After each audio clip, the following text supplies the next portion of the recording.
Polity का second part है आज ल्यूशन। तो प्रधानमंत्री एवं मंत्रिपरिषद संविधान के अनुच्छेद 74 के अनुसार राष्ट्रपति को उसके कार्यों में संपादन का सलाह देने हेतु मंत्रिपरिषद होती है। इसका प्रधान मुख्यमंत्री होता है।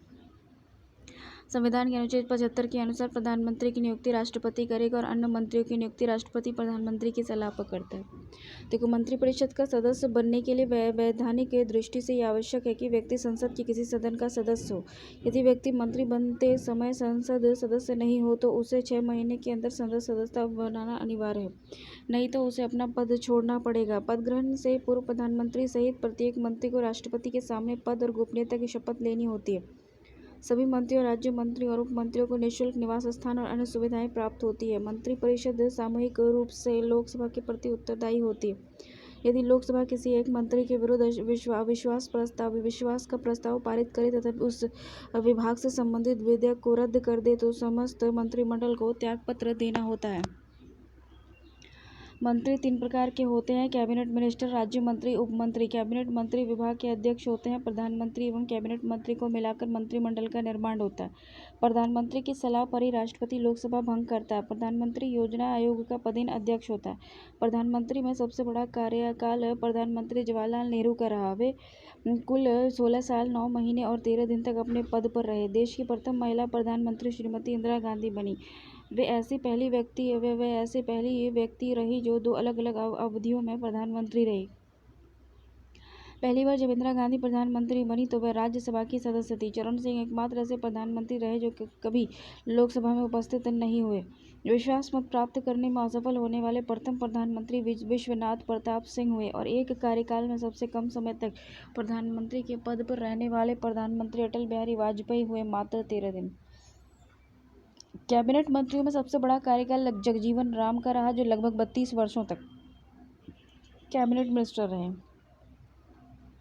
संघीय सांसदों के भारत की संसद राष्ट्रपति, राज्यसभा, लोकसभा से मिलकर बनती है। संसद के निम्न सदन को लोकसभा, उच्च सदन को राज्यसभा कहते हैं। राज्यसभा के सदस्यों की अधिक से अधिक संख्या 250 हो सकती है। वर्तमान समय में ये संख्या 245 है। इनमें 12 सदस्य राष्ट्रपति द्वारा मनोनीत किए जाते हैं और ऐसे व्यक्ति होते हैं जिन्हें कला, साहित्य, विज्ञान, समाज सेवा, सहकारिता के क्षेत्रों में विशेष ज्ञान और अनुभव होते हैं। शेष 233 सदस्य संघ की इकाइयों का प्रतिनिधित्व करते हैं। राज्यसभा की सदस्यता के लिए न्यूनतम उम्र सीमा 30 वर्ष है। राज्यसभा के सदस्य के लिए जरूरी है कि उसका नाम उस राज्य के किसी निर्वाचन क्षेत्र की सूची में हो जिस राज्य से वह राज्य का चुनाव लड़ना चाहता है। राज्यसभा एक अस्थायी सदन है जो कभी भंग नहीं होती। इसके सदस्य का कार्यकाल 6 वर्ष का होता है। इसके 1/3 सदस्य प्रति 2 वर्ष पर सेवानिवृत्त हो जाते हैं और भारत का उपराष्ट्रपति राज्यसभा का पदेन सभापति होता है। राज्यसभा अपने सदस्यों में से किसी एक को 6 वर्ष के लिए उपसभापति निर्वाचित करती है। मंत्रिपरिषद राज्यसभा के प्रति उत्तरदायी नहीं होती है। मंत्रिपरिषद जो होती है वह राज्यसभा के प्रति उत्तरदायी नहीं होती है। केवल राज्यसभा को राज्य सूची के किसी विषय को राज्यसभा के में उपस्थित तथा मतदान देने वाले सदस्यों में कम से कम 2/3 सदस्यों द्वारा समर्पित संकल्प द्वारा राष्ट्रीय महत्व का घोषित करने का अधिकार है। अनुच्छेद 249 केवल राज्यसभा को राज्यसभा में उपस्थित और मतदान देने वाले सदस्यों के कम से कम 2/3 सदस्यों के बहुमत से अखिल भारतीय सेवाओं का सृजन का अधिकार है। अनुच्छेद 312 धन विधेयक के संबंध में राज्यसभा को केवल सिफारिशें करने का अधिकार है जिसे मानने के लिए लोकसभा बाध्य नहीं है। इसके लिए राज्यसभा को 14 दिन का समय मिलता है। यदि इस समय में विधेयक वापस नहीं होता तो पारित समझा जाता है। राज्यसभा धन विधेयक को न अस्वीकार कर सकती है और न ही उसमें कोई संशोधन कर सकती है। राष्ट्रपति वर्ष में कम से कम 2 बार राज्यसभा का अधिवेशन आहूत करता है। राज्यसभा के एक सत्र की अंतिम बैठक और अगले सत्र की प्रथम बैठक के लिए नियत तिथि के बीच 6 माह से अधिक का अंतर नहीं होना चाहिए। राज्यसभा का पहली बार गठन 3 अप्रैल 1952 को किया गया था। इसकी पहली बैठक 13 मई 1952 को हुई थी। राज्यसभा में प्रतिनिधित्व नहीं है अंडमान निकोबार, चंडीगढ़, दादर नागर हवेली, दमन दीव और लक्षद्वीप का। श्री SV कृष्णमूर्ति उपसभापति है। पहले राज्यसभा के प्रथम उपसभापति कौन थे? श्री SV कृष्णमूर्ति। उसके बाद देखो, लोकसभा संसद का प्रथम या निम्न सदन है जिसका सभापति लोकसभा संसद का निम्न सदन है और प्रथम सदन जिसका सभापतित्व करने के लिए एक अध्यक्ष होता है। लोकसभा अपनी पहली बैठक के पश्चात यथाशीघ्र अपने 2 सदस्यों को अध्यक्ष और उपाध्यक्ष के रूप में चुनती है। अनुच्छेद 93 अनुच्छेद 93 मूल संविधान में लोकसभा की सदस्य संख्या 500 निश्चित की गई है। अभी इसके सदस्यों की अधिकतम संख्या 552 हो सकती है। इनमें से अधिकतम 530 सदस्य राज्यों के निर्वाचित क्षेत्रों से, अधिकतम 20 सदस्य संघीय क्षेत्र से निर्वाचित किए जा सकते हैं एवं राष्ट्रपति अंगल भारतीय वर्ग के अधिकतम 2 सदस्य का मनोनयन कर सकते हैं। वर्तमान में लोकसभा की सदस्य संख्या 545 है। इन सदस्यों में 530 सदस्य 28 राज्यों से और 13 सदस्य केंद्र शासित प्रदेशों से निर्वाचित होने और 2 सदस्य अंगल भारतीय वर्ग प्रतिनिधित्व के रूप में 2001 ईस्वी में संसद द्वारा पारित 84वें संविधान संशोधन विधेयक के अनुसार लोकसभा और विधानसभाओं की सीटों की संख्या 2026 तक यथावत रहने की संभावना है। फिर लोकसभा के सदस्यों का चुनाव गुप्त मतदान के द्वारा वयस्क मताधिकार के आधार पर होता है। 61वें संवैधानिक संशोधन 1989 के अनुसार भारत में अब तक 18 वर्ष की आयु प्राप्त व्यक्ति को वयस्क माना गया है। अनुसूचित जाति और जनजाति हेतु लोकसभा में 2010 तक स्थानों को सुरक्षित कर दिया गया है। 79वें संवैधानिक संशोधन 1999 ईस्वी के द्वारा लोकसभा की सदस्यता के लिए अनिवार्य योग्यता निम्न है, जैसे वह व्यक्ति भारत का नागरिक हो, उसकी आयु 25 वर्ष या उससे अधिक हो, भारत सरकार अथवा किसी राज्य सरकार के अंतर्गत वह लाभ के पद पर न हो, वह पागल या दिवालिया न हो। लोकसभा का अधिकतम कार्यकाल सामान्यतः 5 वर्ष का होता है। मंत्रिपरिषद लोकसभा के प्रति सामूहिक रूप से उत्तरदायी होती है। अनुच्छेद 75(3) प्रधानमंत्री के परामर्श के आधार पर राष्ट्रपति के द्वारा लोकसभा को समय से पूर्व भी भंग किया जा सकता है। ऐसा अब तक 8 बार 1970, 77, 79, 84 और 89 और 91 और 97 और 99 में किया गया है। आपातकाल की घोषणा लागू होने पर विधि द्वारा संसद लोकसभा के कार्यकाल में वृद्धि कर सकती है, जो एक बार में 1 वर्ष से अधिक नहीं हो सकती। आपातकाल की घोषणा लागू होने पर विधि द्वारा संसद लोकसभा के कार्यकाल में वृद्धि कर सकती है, जो एक बार में 1 वर्ष से अधिक नहीं होगी। 1976 में लोकसभा का कार्यकाल 2 बार 1 वर्ष के लिए बढ़ाया जा सकता है। लोकसभा और राज्यसभा के अधिवेशन राष्ट्रपति के द्वारा ही बुलाए और स्थगित किए जाते हैं। लोकसभा की 2 बैठकों में 6 माह से अधिक का अंतर नहीं होना चाहिए। लोकसभा की घनपूर्ति या कोरम कुल सदस्य संख्या का 10वां भाग होता है।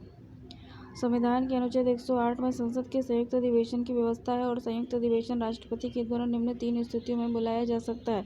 विधेयक एक सदन में पारित होने के बाद अब दूसरे सदन में जाए, तब यदि दूसरे सदन का विधेयक अस्वीकार कर दिया गया हो। विधेयक पर किए जाने वाले संशोधन के बारे में दोनों सदन अंतिम रूप से असहमत हो गए हैं। दूसरे सदन को विधेयक प्राप्त होने की तारीख से उसके द्वारा विधेयक पारित किए बिना 6 माह से अधिक बीत गए हों। संयुक्त अधिवेशन की अध्यक्षता लोकसभा और के अध्यक्ष के द्वारा की जाती है।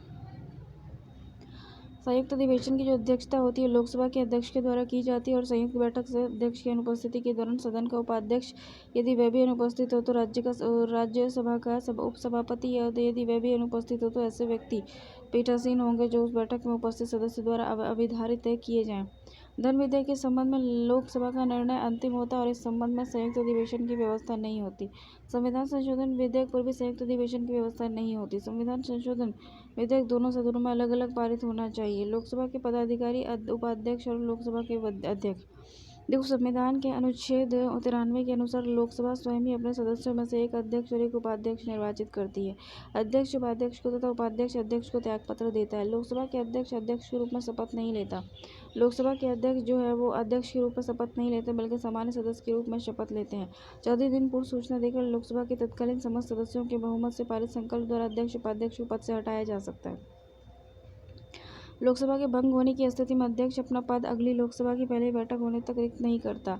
लोकसभा में अध्यक्ष की अनुपस्थिति और उपाध्यक्ष की अनुपस्थिति में राष्ट्रपति द्वारा बनाए गए वरिष्ठ सदस्यों के पैनल में से कोई व्यक्ति पीठासीन होता है। इस पैनल में आमतौर पर 6 सदस्य होते हैं। पहला जो था लोकसभा अध्यक्ष वो कौन था? गणेश वासुदेव मवलंकर। दूसरा जो था वो अनंत श्याम अयंगर, और अभी जो है कोई और है। लोकसभा के अध्यक्ष की अनुपस्थिति में उपाध्यक्ष और उपाध्यक्ष की अनुपस्थिति में राष्ट्रपति द्वारा बनाए गए वरिष्ठ सदस्यों का पैनल में से कोई एक व्यक्ति पीठासीन होता है। इस पैनल में आमतौर पर 6 सदस्य होते हैं। लोकसभा अध्यक्ष के कार्य और अधिकार क्षेत्र क्या है? सदन के सदस्यों के प्रश्नों को स्वीकार करना, उन्हें नियमित करना और नियम के विरुद्ध घोषित करना। किसी विषय को लेकर प्रस्तुत किया जाने वाला कार्य स्थगन प्रस्ताव अध्यक्ष की अनुमति से पेश किया जा सकता है। वह विचाराधीन विधेयक पर बहस रुकवा सकता है। संसद सदस्यों को भाषण देने की अनुमति देना और भाषण का क्रम और समय निर्धारित करना। देखो, विभिन्न विभिन्न विधेयक या प्रस्तावों पर मतदान करवाना, परिणाम घोषित करना, मत की समानता की स्थिति में निर्णायक मत देने का अधिकार, संसद में राष्ट्रपति के मध्य होने वाला पत्र व्यवहार करना, और कोई विधेयक धन विधेयक है या नहीं इसका निर्णय करना। अध्यक्ष द्वारा धन विधेयक के रूप में प्रमाणित विधेयक की प्रकृति के प्रश्न पर न्यायालय में या किसी सदन में या राष्ट्रपति द्वारा विचार नहीं किया जाता। लोकसभा के विपक्ष के नेता को राजकोष से वेतन प्राप्त होता है। लोकसभा में विपक्ष के नेता को राजकोष से वेतन प्राप्त होता है तथा उसे कैबिनेट स्तर के मंत्री के समान समस्त सुविधाएं प्राप्त होती है।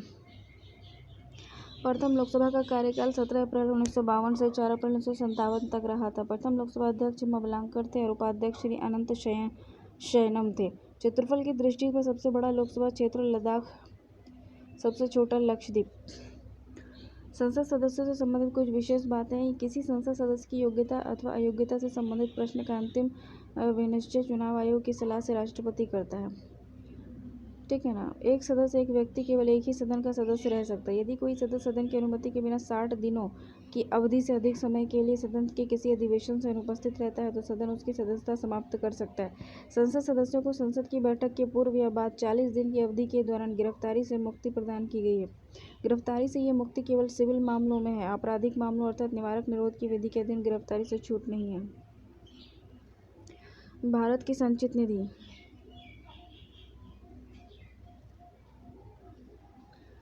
भारत की संचित निधि अनुच्छेद 266(1). भारत की संचित निधि पर भारतीय व्यय निम्न है: राष्ट्रपति का वेतन भत्ता और अन्य व्यय के सभापति, राज्यसभा सभापति और उपसभापति और लोकसभा अध्यक्ष और उपाध्यक्ष के वेतन एवं भत्ते, सर्वोच्च न्यायालय और उच्च न्यायालय के न्यायाधीशों का वेतन भत्ता और पेंशन, भारत के नियंत्रक मालिका परीक्षक का वेतन भत्ता और पेंशन। ऐसा ऋणभार जिनका दायित्व भारत सरकार पर है। भारत सरकार किसी न्यायालय द्वारा दी गई डिग्री का पंचाट, कोई अन्य व्यय जो संविधान द्वारा संसद विधि द्वारा उस पर भारित घोषित हो। भारत की आकस्मिक निधि आर्टिकल 267 संविधान के अनुच्छेद 267 संसद और राज्य विधानमंडल को यथास्थिति भारत या राज्य की आकस्मिक निधि निर्धारित करने की शक्ति देता है। ये निधि 1950 द्वारा गठित की गई। ये निधि कार्यपालिका के व्ययनाधीन है। जब तक विधानमंडल अनुपूरक अतिरिक्त अधिक अनुदान द्वारा ऐसे व्यय को प्राधिकृत नहीं करता, तब तक समय समय पर अनुवेशित व्यय करने के प्रयोजन के लिए कार्यपालिका इस निधियों से अग्रिम धन ले सकती है। इस निधि में कितनी रकम हो ये सुनिश्चित विधानमंडल विनियमित करेगा। भारत का महान्यायवादी। अनुच्छेद 76 महान्यायवादी सर्वप्रथम भारत सरकार का विधि अधिकारी होता है। भारत का महान्यायवादी न तो संसद का सदस्य होता है और न ही मंत्रिमंडल का सदस्य होता है, लेकिन यह किसी भी सदन के अथवा उनकी समितियों में बोल सकता है, किंतु उसे मत देने का अधिकार नहीं है। अनुच्छेद 88 महान्यायवादी नियुक्ति राष्ट्रपति करता है। महान्यायवादी की जो नियुक्ति होती है वो राष्ट्रपति करता है और उसके पश्चात प्रयत्न पद धारण करता है। महान्यायवादी बनने के लिए ये वही अर्हताएं होनी चाहिए जो उच्चतम न्यायालय के न्यायाधीश बनने के लिए होती है। महान्यायवादी को भारत के राज्य क्षेत्र के सभी न्यायालयों में सुनवाई का अधिकार होता है। भारत का नियंत्रक एवं महालेखा परीक्षक। अनुच्छेद 148 से 151 नियंत्रक महालेखा परीक्षक की नियुक्ति राष्ट्रपति करता है और किंतु उसे पद से संसद के दोनों सदनों के समावेदन पर ही हटाया जा सकता है। इसके आधार पर संविधान कदाचार असमर्थ हो सकेंगे। इसकी पदावधि पद ग्रहण करने की तिथि से 6 वर्ष तक होगी, लेकिन ये उससे पूर्व 65 वर्ष की आयु प्राप्त कर लेता है तो वह अवकाश ग्रहण कर लेता है। सेवानिवृत्त के पश्चात भारत सरकार के अधीन कोई पद धारण नहीं कर सकता। नियंत्रक महालेखा परीक्षक सार्वजनिक धन का संरक्षक होता है। भारत तथा प्रत्येक राज्य और प्रत्येक राज्य संघ राज्य क्षेत्र की संचित निधि से किए गए सभी व्यय विधि के अधीन ही हुए हैं। इस बात की परीक्षा करता है। संविधान में संशोधन।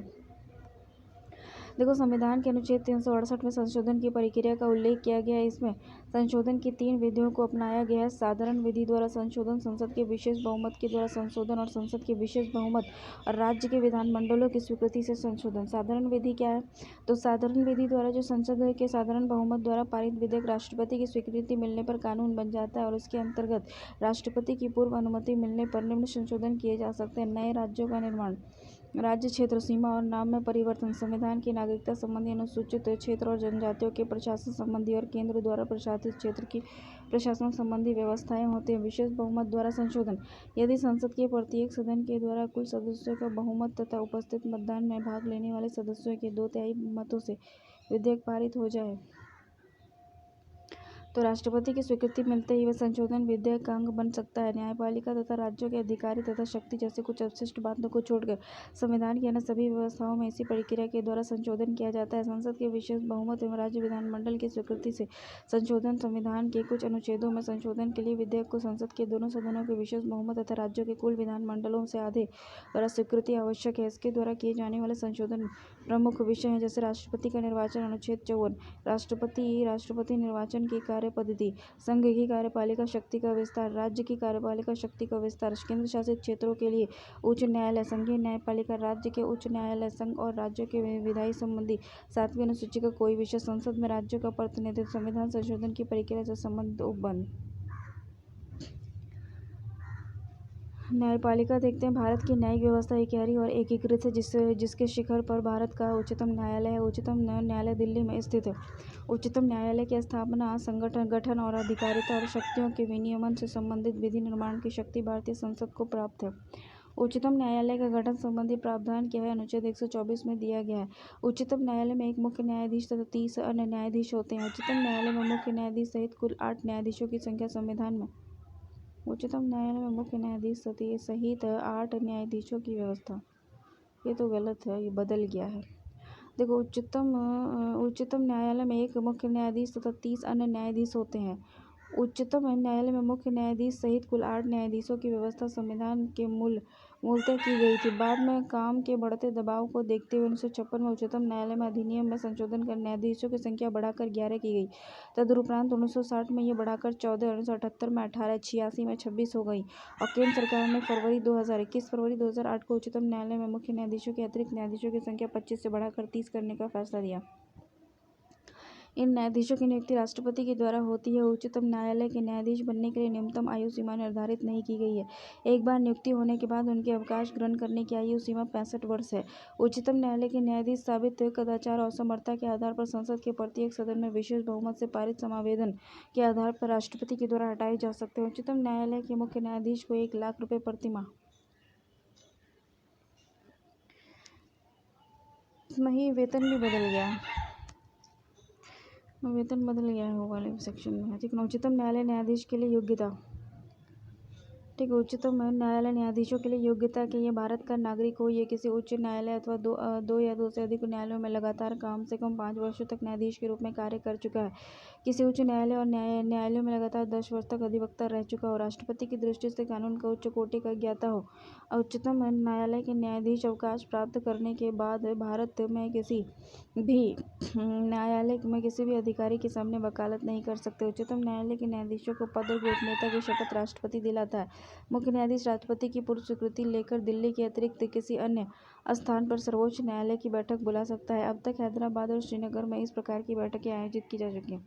उच्चतम न्यायालय का क्षेत्राधिकार क्या है? प्रारंभिक क्षेत्राधिकार ये निम्न मामलों से प्राप्त होता है: भारत, संघ या एक से अधिक राज्यों के मध्य उत्पन्न विवाद, भारत, संघ या कोई एक राज्य, अनेक राज्यों और एक या एक से अधिक राज्यों के बीच विवादों को, 2 या 2 से अधिक राज्यों के बीच ऐसे विवाद जिसमें उनके वैधानिक अधिकारों का प्रश्न निहित है।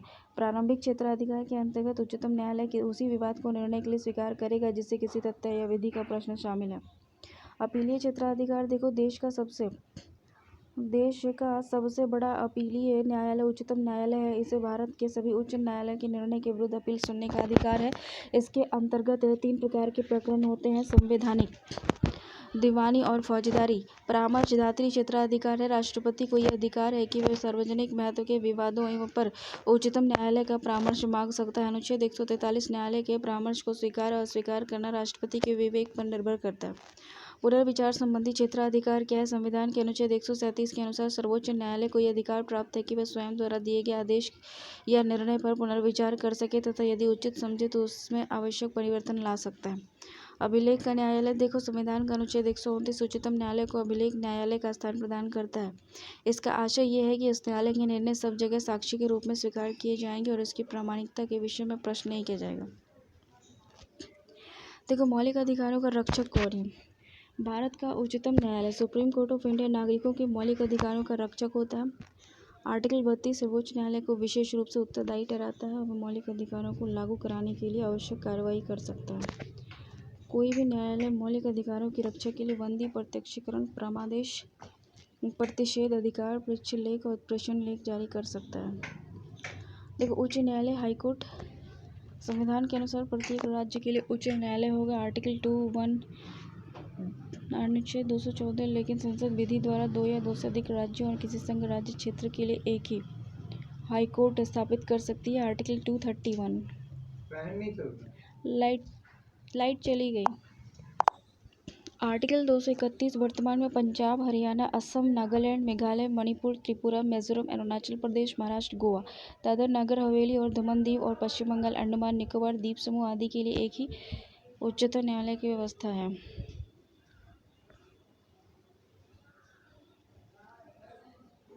वर्तमान में भारत में केंद्र शासित प्रदेश से केवल दिल्ली में उच्च न्यायालय है। प्रत्येक उच्च न्यायालय का गठन एक मुख्य न्यायाधीश तथा अन्य न्यायाधीशों से मिलकर होता है। इसकी नियुक्ति राष्ट्रपति के द्वारा होती है और विभिन्न उच्च न्यायालयों में न्यायाधीशों की संख्या अलग अलग होती है। गुवाहाटी उच्च न्यायालय में न्यायाधीशों की संख्या कम से कम 3 और इलाहाबाद में ज़्यादा से ज़्यादा 58 है। उच्च न्यायालय के न्यायाधीशों के लिए योग्यताएं क्या होनी चाहिए? भारत का नागरिक हो, कम से कम 10 वर्ष तक न्यायिक पद धारण कर चुका हो, किसी उच्च न्यायालय में एक से अधिक उच्च न्यायालयों में लगातार 10 वर्षों तक अधिवक्ता रहा हो। उच्च न्यायालय के न्यायाधीश को उस राज्य जिसमें उच्च न्यायालय स्थित है का राज्यपाल उसके पद की शपथ दिलाता है। ठीक है। लोक अदालत। देखो, लोक अदालत कानूनी विवादों में मैत्रीपूर्ण समझौते के लिए सैद्धांतिक मंच है। विधिक सेवा प्राधिकरण अधिनियम 1987 संशोधन 2002 लोक उपयोगी सेवाओं के विवादों के संबंध में मुकदमेबाजी और पूर्व सुलह और निर्धारण के लिए स्थायी लोक अदालतों की स्थापना के लिए प्रावधान करता है। ऐसे फौजदारी विवादों को छोड़कर जिनमें समझौता नहीं किया जा सकता, दीवानी, फौजदारी, राजस्व अदालतों में लंबित सभी कानूनी विवाद मैत्रीपूर्ण समझौते के लिए लोक अदालत में लाए जा सकते हैं। कानूनी विवाद को लोक अदालत में मुकदमा दायर करने से पूर्व भी अपने यहाँ स्वीकार कर सकती है। लोक अदालत के निर्णय अन्य किसी दीवानी न्यायालय के समान ही दोनों पक्षों पर लागू होते ये निर्णय अंतिम होते हैं और लोक अदालत द्वारा दिए गए निर्णय के विरुद्ध अपील नहीं की जा सकती और देश के लगभग सभी जिले में अस्थायी तथा सतत लोक अदालतें स्थापित की गई हैं। उच्च न्यायालय के न्यायाधीशों का अवकाश ग्रहण करने की अधिकतम उम्र सीमा 62 वर्ष 62 ईयर्स से बढ़ाकर उच्च न्यायालय के न्यायाधीश अपने पद से राष्ट्रपति को संबोधित कर सभी को त्यागपत्र दे सकते हैं। उच्च न्यायालय के न्यायाधीशों को उसी प्रकार अपदस्थ किया जा सकता है जिस प्रकार उच्चतम न्यायालय के न्यायाधीश पद मुक्त किए जाते हैं।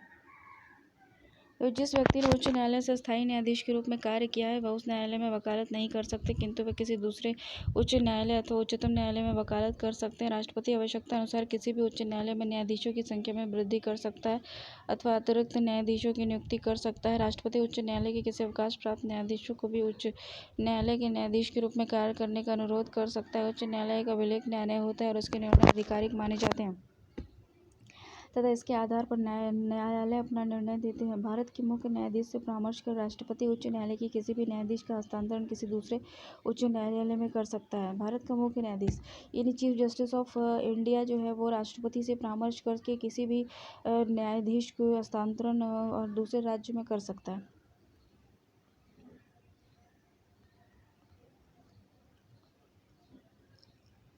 देखो, कलकत्ता जो हाई कोर्ट है उसकी स्थापना हुई थी 1862 में और इसके अधिकार क्षेत्र के अंदर जो है पश्चिम बंगाल, अंडमान निकोबार द्वीप समूह आता है। इसका जो है ये है मुख्यालय है वो कोलकाता में है और इसकी जो खंडपीठ है वो है पोर्ट ब्लेयर में। बम्बई जो है 1862 में बना था, इसकी स्थापना हुई थी। महाराष्ट्र, गोवा, दादर नागर हवेली, दमन दीव मुंबई है। नागपुर, पणजी, औरंगाबाद में इसकी खंडपीठ है।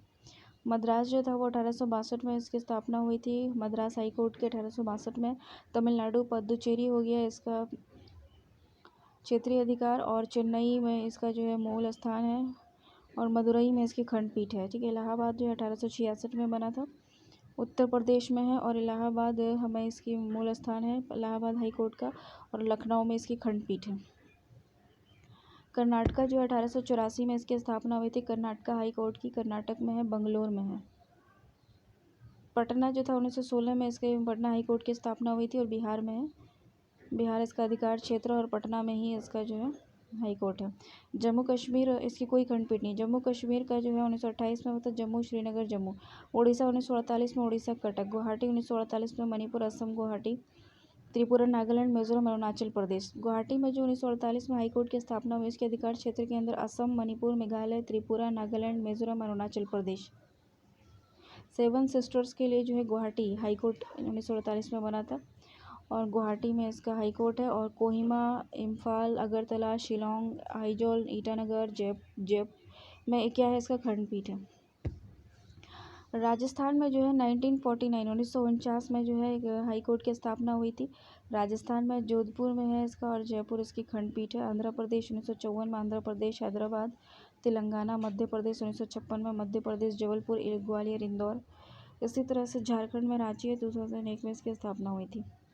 उच्च न्यायालय का क्षेत्राधिकार क्या है? प्रारंभिक क्षेत्राधिकार प्रत्येक उच्च न्यायालय को नौकाधिकरण, इच्छा पत्र, तलाक, विवाह, कंपनी न्यायालय की अवमानना और कुछ राजस्व संबंधी प्रकरणों, नागरिकों के मौलिक अधिकारों के क्रियान्वयन के लिए आवश्यक निर्देश, विशेषकर बंदी, प्रत्यक्षीकरण, परमादेश, निषेध, उत्प्रेषण अधिकार, परीक्षा के लेख जारी करने का अधिकार प्राप्त होता है। अपीलीय क्षेत्राधिकार क्या है कि फौजदारी मामले में अगर सत्र न्यायाधीश ने मृत्युदंड दिया हो तो उच्च न्यायालय में इसके विरुद्ध अपील हो सकती है। दीवानी मामले में उच्च न्यायालय में उन सब मामलों की अपील हो सकती है जो 5 लाख रुपए से अधिक की संपत्ति से संबंधित हो। ठीक है। उत्तराधिकार, भूमि प्राप्ति, उत्तराधिकार, दिवालियापन, संरक्षणकर्ता आदि मामलों में भी अपील सुनता है।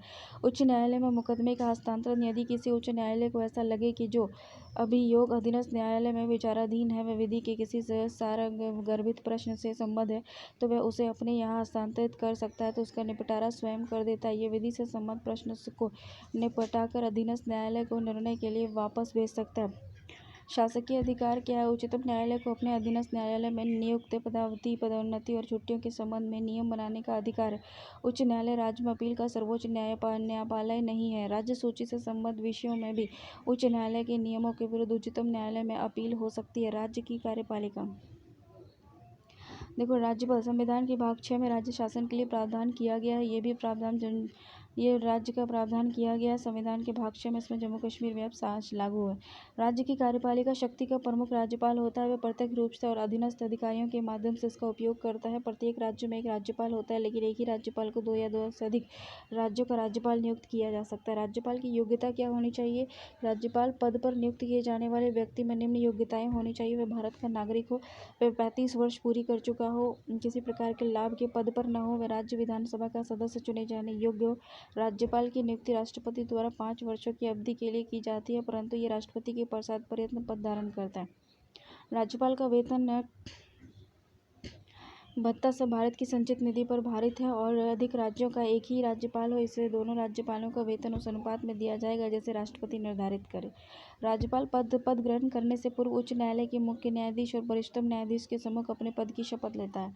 राज्यपाल की अनुशक्तियाँ, विशेष अधिकार। वह अपने पद की शक्तियों का प्रयोग तथा कर्तव्यों के पालन के लिए किसी न्यायालय के प्रति उत्तरदायी नहीं है। राज्यपाल जो है अपने पद की शक्ति का प्रयोग और कर्तव्य के पालन के लिए किसी भी न्यायालय के प्रति उत्तरदायी नहीं है। राज्यपाल की जो पदा अवधि है उसके दौरान उसके विरुद्ध किसी भी न्यायालय में किसी भी प्रकार की आपराधिक कार्यवाही नहीं शुरू की जा सकती। जब वह पद पर हो तब उसकी गिरफ्तारी का आदेश किसी न्यायालय द्वारा जारी नहीं किया जा सकता।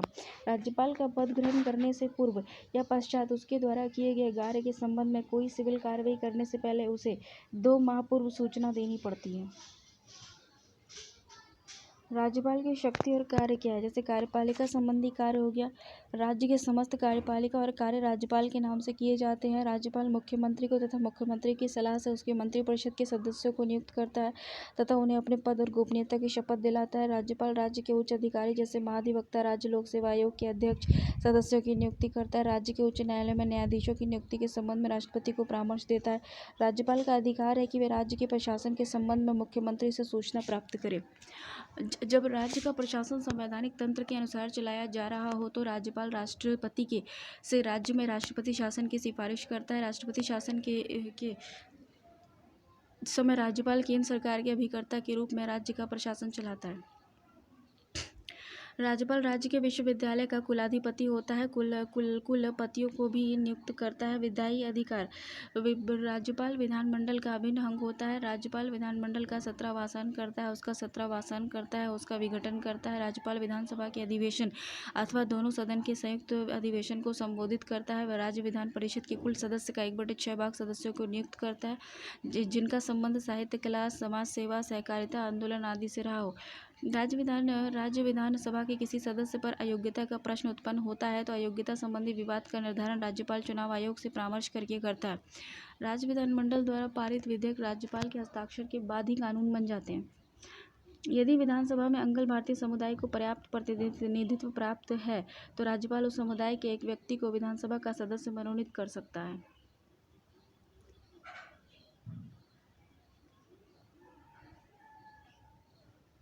जम्मू कश्मीर राज्य विधानसभा में 2 महिलाओं को प्रदेश का राज्यपाल नामजद करता है। मतलब जब वे विधानमंडल का सत्र नहीं चल रहा हो और राज्यपाल को ऐसा लगे कि तत्काल कार्यवाही की आवश्यकता है तो वह अध्यादेश जारी कर सकता है जिसे वही स्थान प्राप्त है जो विधानमंडल द्वारा पारित किसी अधिनियम में है। ऐसे अध्यादेश 6 सप्ताह के भीतर विधानमंडल द्वारा स्वीकृत होने आवश्यक है। यदि विधानमंडल 6 सप्ताह के भीतर उसे अपनी स्वीकृति नहीं देती है तो उस अध्यादेश की वैधता समाप्त हो जाती है। कुछ विशिष्ट प्रकार के विधेयक को राज्यपाल राष्ट्रपति के लिए विचार के लिए भेजता है। वित्तीय अधिकार। देखो, वित्तीय अधिकार जो है, राज्यपाल प्रत्येक वित्त वर्ष में वित्त मंत्री को विधानमंडल के सम्मुख वार्षिक वित्तीय विवरण प्रस्तुत करने के लिए कहता है। विधानसभा में वह धन विधेयक राज्यपाल की पूर्व अनुमति से ही पेश किया जाता है। ऐसा कोई विधेयक जो राज्य की संचित निधि से खर्च निकालने और की व्यवस्था करता हो उस समय तक विधानमंडल द्वारा पारित नहीं किया जा सकता जब तक राज्यपाल उसकी संस्तुति न कर दे। राज्यपाल की संस्तुति के बिना अनुदान की किसी मांग को विधानमंडल के सम्मुख नहीं रखा जा सकता। राज्यपाल धन विधेयक के अतिरिक्त किसी विधेयक को पुनः विचार के लिए राज्य विधानमंडल के पास भेज सकता है, परंतु राज्य विधानमंडल द्वारा उसे दोबारा पारित किए जाने पर वह अपनी सहमति देने के लिए बाध्य है। देखो, न्यायपालिका अधिकार जो है, न्यायिक अधिकार जो है राज्यपाल के पास क्या है कि राज्यपाल को उस विषय संबंधी जिस विषय पर उस राज्य की कार्यपालिका शक्ति का विस्तार है, किसी विधि के विरुद्ध किसी अपराध के लिए सिद्ध दोष ठहराए गए किसी व्यक्ति के दंड को क्षमा, उसका प्रतिलंबन करना, विराम करना, परिहार करने की अथवा दंडादेश के निलंबन, परिहार और लघुकरण की शक्ति को प्राप्त है। राज्यपाल की स्थिति क्या है? यदि हम राज्यपाल के उपयुक्त अधिकारों पर दृष्टिगोचर करें तो ऐसा लगता है कि राज्यपाल एक बहुत शक्तिशाली अधिकारी है, किंतु वास्तविकता इससे सर्वथा अलग है। हमने संसदीय शासन प्रणाली को अपनाया है जिसमें मंत्रिपरिषद विधानमंडल के प्रति उत्तरदायी होती है। अतः वास्तविक शक्ति मंत्रिपरिषद को प्राप्त होती है, न कि राज्यपाल को। राज्यपाल एक संवैधानिक प्रमुख के रूप में कार्य करता है, किंतु असाधारण स्थिति में उसे इच्छानुसार कार्य करने का अवसर प्राप्त हो सकता है। उपराज्यपाल कहाँ होते हैं? एलजी, दिल्ली में, पुदुचेरी में, अंडमान निकोबार और द्वीप समूह में। प्रशासक दादर नागर हवेली, दमन दीव, लक्षद्वीप। पंजाब राज्यपाल अपने दायित्व के साथ साथ चंडीगढ़ का प्रशासक भी होता है। विधान परिषद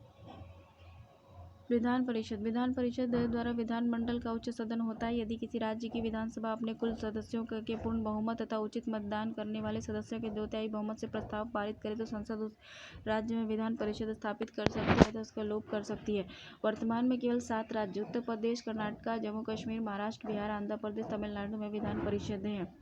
पहले केवल 5 राज्यों में विधान परिषदें थी, लेकिन 2 अप्रैल 2007 से आंध्र प्रदेश में भी विधान परिषद अस्तित्व में आ गई। ज्ञातव्य है कि आंध्र प्रदेश में विधान परिषद का सृजन 1957 में किया गया था, किंतु 1985 में इसे समाप्त कर दिया गया था। विधान परिषद के कुल सदस्यों की संख्या उस राज्य की विधानसभा के कुल सदस्यों की संख्या की 1/3 से अधिक नहीं हो सकती, किंतु किसी भी अवस्था में विधान परिषद के सदस्यों की कुल संख्या 40 से कम नहीं हो सकती। जम्मू कश्मीर 36 हो गया। विधान परिषद का सदस्य बनने के लिए न्यूनतम आयु सीमा 30 वर्ष होनी चाहिए। विधान परिषद के प्रत्येक सदस्य का कार्यकाल 6 वर्ष होता है, किंतु प्रति दूसरे वर्ष 1/3 सदस्य अवकाश ग्रहण करते हैं तथा उनके स्थान पर नवीन सदस्य निर्वाचित होते हैं। विधान परिषद के सदस्य का निर्वाचन अनुपातिक प्रतिनिधित्व की एकल संक्रमित मत पद्धति के द्वारा होता है। विधान परिषद के कुल सदस्यों के 1/3 सदस्य राज्य की स्थानीय स्वशासी संस्थाओं के एक निर्वाचन मंडल द्वारा निर्वाचित होते हैं। 1/3 सदस्य राज्य की विधानसभा के सदस्यों द्वारा निर्वाचित होते हैं। 1/12 सदस्य उन स्नातकों द्वारा निर्वाचित होते हैं जिन्हें कम से कम 3 वर्ष पूर्व स्नातक की उपाधि प्राप्त कर ली हो। 1/12 सदस्य उन अध्यापकों के द्वारा निर्वाचित होते हैं जो कम से कम 3 वर्षों से माध्यमिक पाठशालाओं और उच्च शिक्षाओं में शिक्षण कार्य कर रहे हैं। 1/6 सदस्यों का राज्यपाल उन व्यक्तियों में से मनोनीत करता है जिन्हें साहित्य, कला, विज्ञान, सहकारिता आंदोलन, सामाजिक सेवा के संबंध में विषय ज्ञान हो। विधान परिषद की किसी भी बैठक के लिए कम से कम 10 या विधान परिषद की कुल सदस्यों का दशमलव 1/10 हो, उनमें से जो भी अधिक हो गणपूर्ति होगा। विधान परिषद अपने सदस्यों में से 2 को क्रमशः सभापति और उपसभापति चुनती है।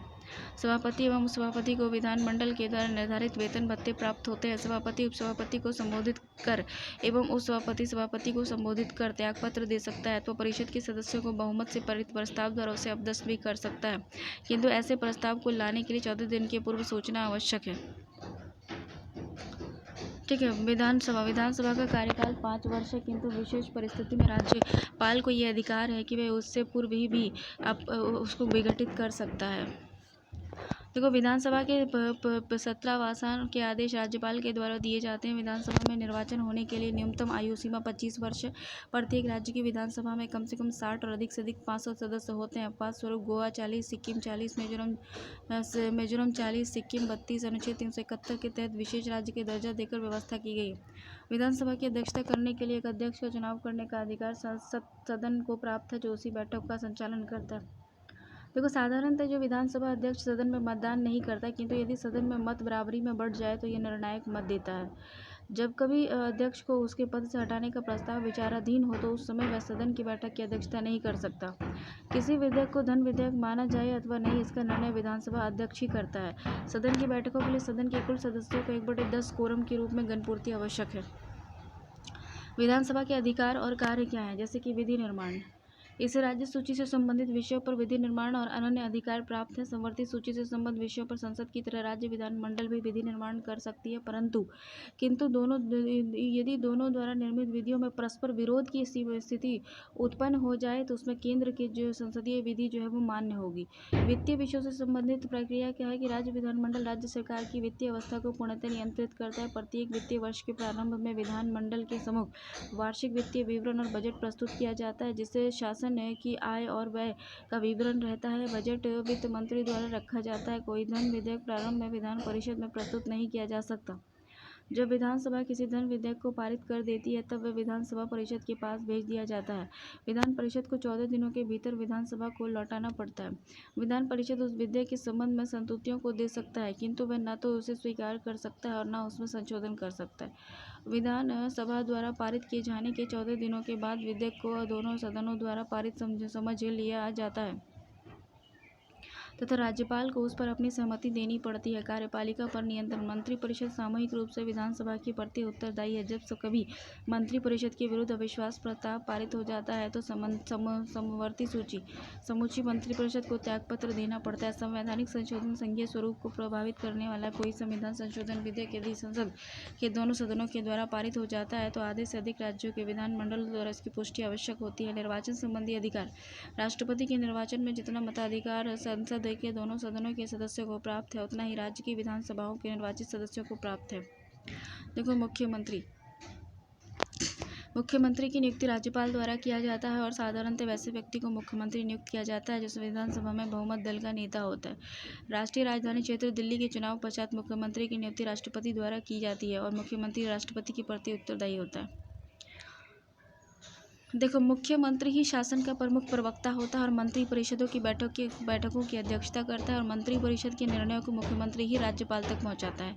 जब कभी राज्यपाल कोई बात मंत्री परिषद तक पहुंचाना चाहता है तो वह मुख्यमंत्री के द्वारा ही ये कार्य करता है। राज्यपाल के सारे अधिकारों का प्रयोग मुख्यमंत्री ही करता है।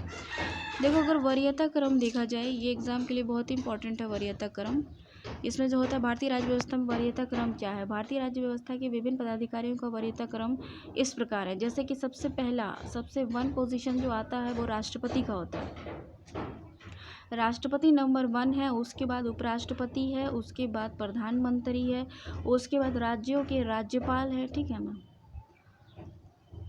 पहले राष्ट्रपति है, फिर उपराष्ट्रपति है, फिर प्रधानमंत्री है, फिर राज्य के राज्यपाल हैं, फिर अपने राज्य के और भूतपूर्व राष्ट्रपति हैं। राज्यपाल के बाद जो है राज्यों के राज्यपाल, ठीक है, उसके बाद भूतपूर्व राष्ट्रपति, उसके बाद उप प्रधानमंत्री, भूतपूर्व राष्ट्रपति, उप प्रधानमंत्री, भारत का मुख्य न्यायाधीश तथा लोक सेवा अध्यक्ष। भारत का मुख्य न्यायाधीश, ठीक है, भारत का मुख्य न्यायाधीश और लोक सेवा अध्यक्ष 6ठी पोजीशन है इसकी। उसके 7वीं पोजीशन जो है केंद्रीय कैबिनेट मंत्री, कैबिनेट मिनिस्टर की हो जाती है। राज्य के मुख्यमंत्री अपने अपने राज्यों के, केंद्रीय कैबिनेट मिनिस्टर हो, मुख्यमंत्री अपने अपने राज्यों में। योजना आयोग का उपाध्यक्ष हो गया, पूर्व प्रधानमंत्री हो गया, पूर्व प्रधानमंत्री तथा विपक्ष का नेता हो गया। इन लोग का वरीयता क्रम जो है 7 है। भारत रत्न सम्मान धारक, उसके बाद जो है जिसको भारत रत्न मिल चुका है उसके सम्मान धारक होते हैं। उसके बाद राजदूत होते हैं विदेशों में। उसके बाद उच्चतम न्यायालय के न्यायाधीश आते हैं। उसके बाद मुख्य निर्वाचन आयुक्त आते हैं। उसके बाद मुख्य निर्वाचन आयुक्त आते हैं। उसके बाद भारत का नियंत्रक महालेखा परीक्षक आता है। उसके बाद राज्यसभा का उपसभापति, लोकसभा का उपाध्यक्ष, योजना आयोग के सदस्य, केंद्र में राज्य मंत्री आते हैं। 10वां स्थान है इनका। उसके बाद भारत रत्न एकमात्र ऐसा पुरस्कार है जिसे वरीयता अनुक्रम में स्थान दिया गया है। मुख्य चुनाव आयुक्त भी श्री शेषन के आग्रह पर सरकार ने मुख्य चुनाव आयुक्त की स्थिति प्रदान की, यानी उच्चतम न्यायालय के न्यायाधीश के समक्ष दर्जा जो है वो मुख्य चुनाव आयुक्त को दिया गया है। केंद्र राज्य संबंध को देखते हैं हम। भारत में केंद्र राज्य संबंध संघवाद की ओर प्रमुख और संघवाद की इस प्रणाली को कनाडा के संविधान से लिया गया है। भारतीय संविधान में केंद्र और राज्य के मध्य विधायी और प्रशासनिक और वित्तीय शक्तियों का विभाजन किया गया है, लेकिन न्यायपालिका को विभाजन की परिधि से बाहर रखा गया है। भारतीय संविधान की 7वीं अनुसूची में केंद्र और राज्य की शक्ति के बंटवारे से संबंधित 3 सूची दी गई है। एक है संघ सूची, फिर है राज्य सूची, फिर है समवर्ती सूची। संघ सूची में जो है 98 विषय हैं, 99 विषय संघ सूची में इन विषयों में शामिल किया गया जो राष्ट्रीय महत्व के हैं तथा जिन पर कानून बनाने का एकमात्र अधिकार केंद्रीय विधायिका को है अर्थात संसद को है। और इस सूची में कुल 98 विषय को शामिल किया गया है, जिसमें प्रमुख है रक्षा, विदेशी मामले, युद्ध, अंतर्राष्ट्रीय संधि, अणुशक्ति, न्यूक्लियर पावर, सीमा शुल्क, जनगणना, विदेशी ऋण, डाक तार व्यवस्था, प्रसारण, टेलीफोन, विदेशी व्यापार, रेल, वायु, जल परिवहन आदि। राज्य सूची का विषय कितना है? 66 है। तो इनमें से उन विषयों को शामिल किया गया है जो स्थानीय महत्व के हैं तथा जिन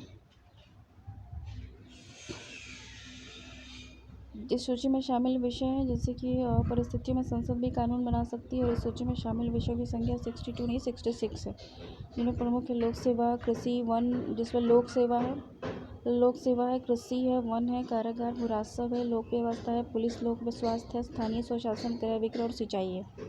समवर्ती सूची में क्या क्या है कि इसमें शामिल विषयों पर संसद द्वारा राज्य विधानमंडल दोनों कानून बना सकती है,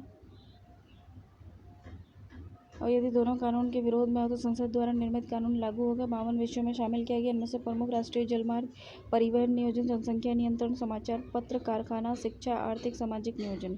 अपशिष्ट विधायी शक्ति क्या है? जिन विषयों को संघ सूची और राज्य सूची और समवर्ती सूची में नहीं रखा गया उसको अपशिष्ट उस पर कानून बनाने का अधिकार संसद को प्रदान किया गया है। राज्य सूची के विषय पर कानून बनाने की शक्ति जो संविधान के आर्टिकल 249 में ये राज्य सूची का विषय है।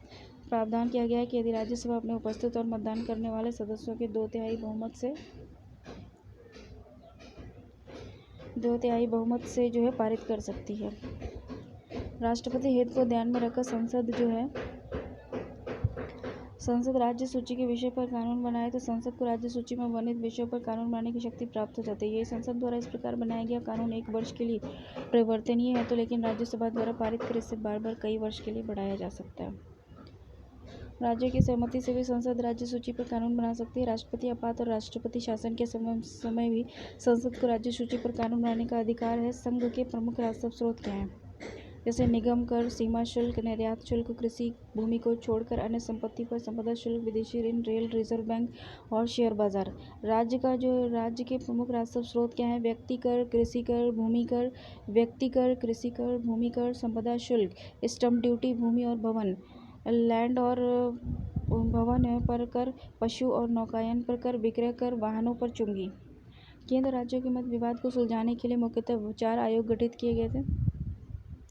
प्रशासनिक सुधार आयोग, राजा मन्नार आयोग, भगवान सहाय समिति और सरकारी आयोग। ठीक है ना? तो कौन कौन सा प्रशासनिक सुधार आयोग था? एक राज मन्नार आयोग था, एक भगवान सहाय समिति थी और एक सरकारी आयोग था। देखो सरकारी आयोग जो थे 1983 में इसको बनाया गया था और इसमें अपनी 1600 पृष्ठ वाली रिपोर्ट 1987 में केंद्र सरकार को सौंपी। अंतर्राज्य परिषद संविधान के आर्टिकल 263 के अंतर्गत केंद्र और राज्य के बीच समन्वय स्थापित करने के लिए राष्ट्रपति एक अंतर्राज्यीय परिषद की स्थापना करता है।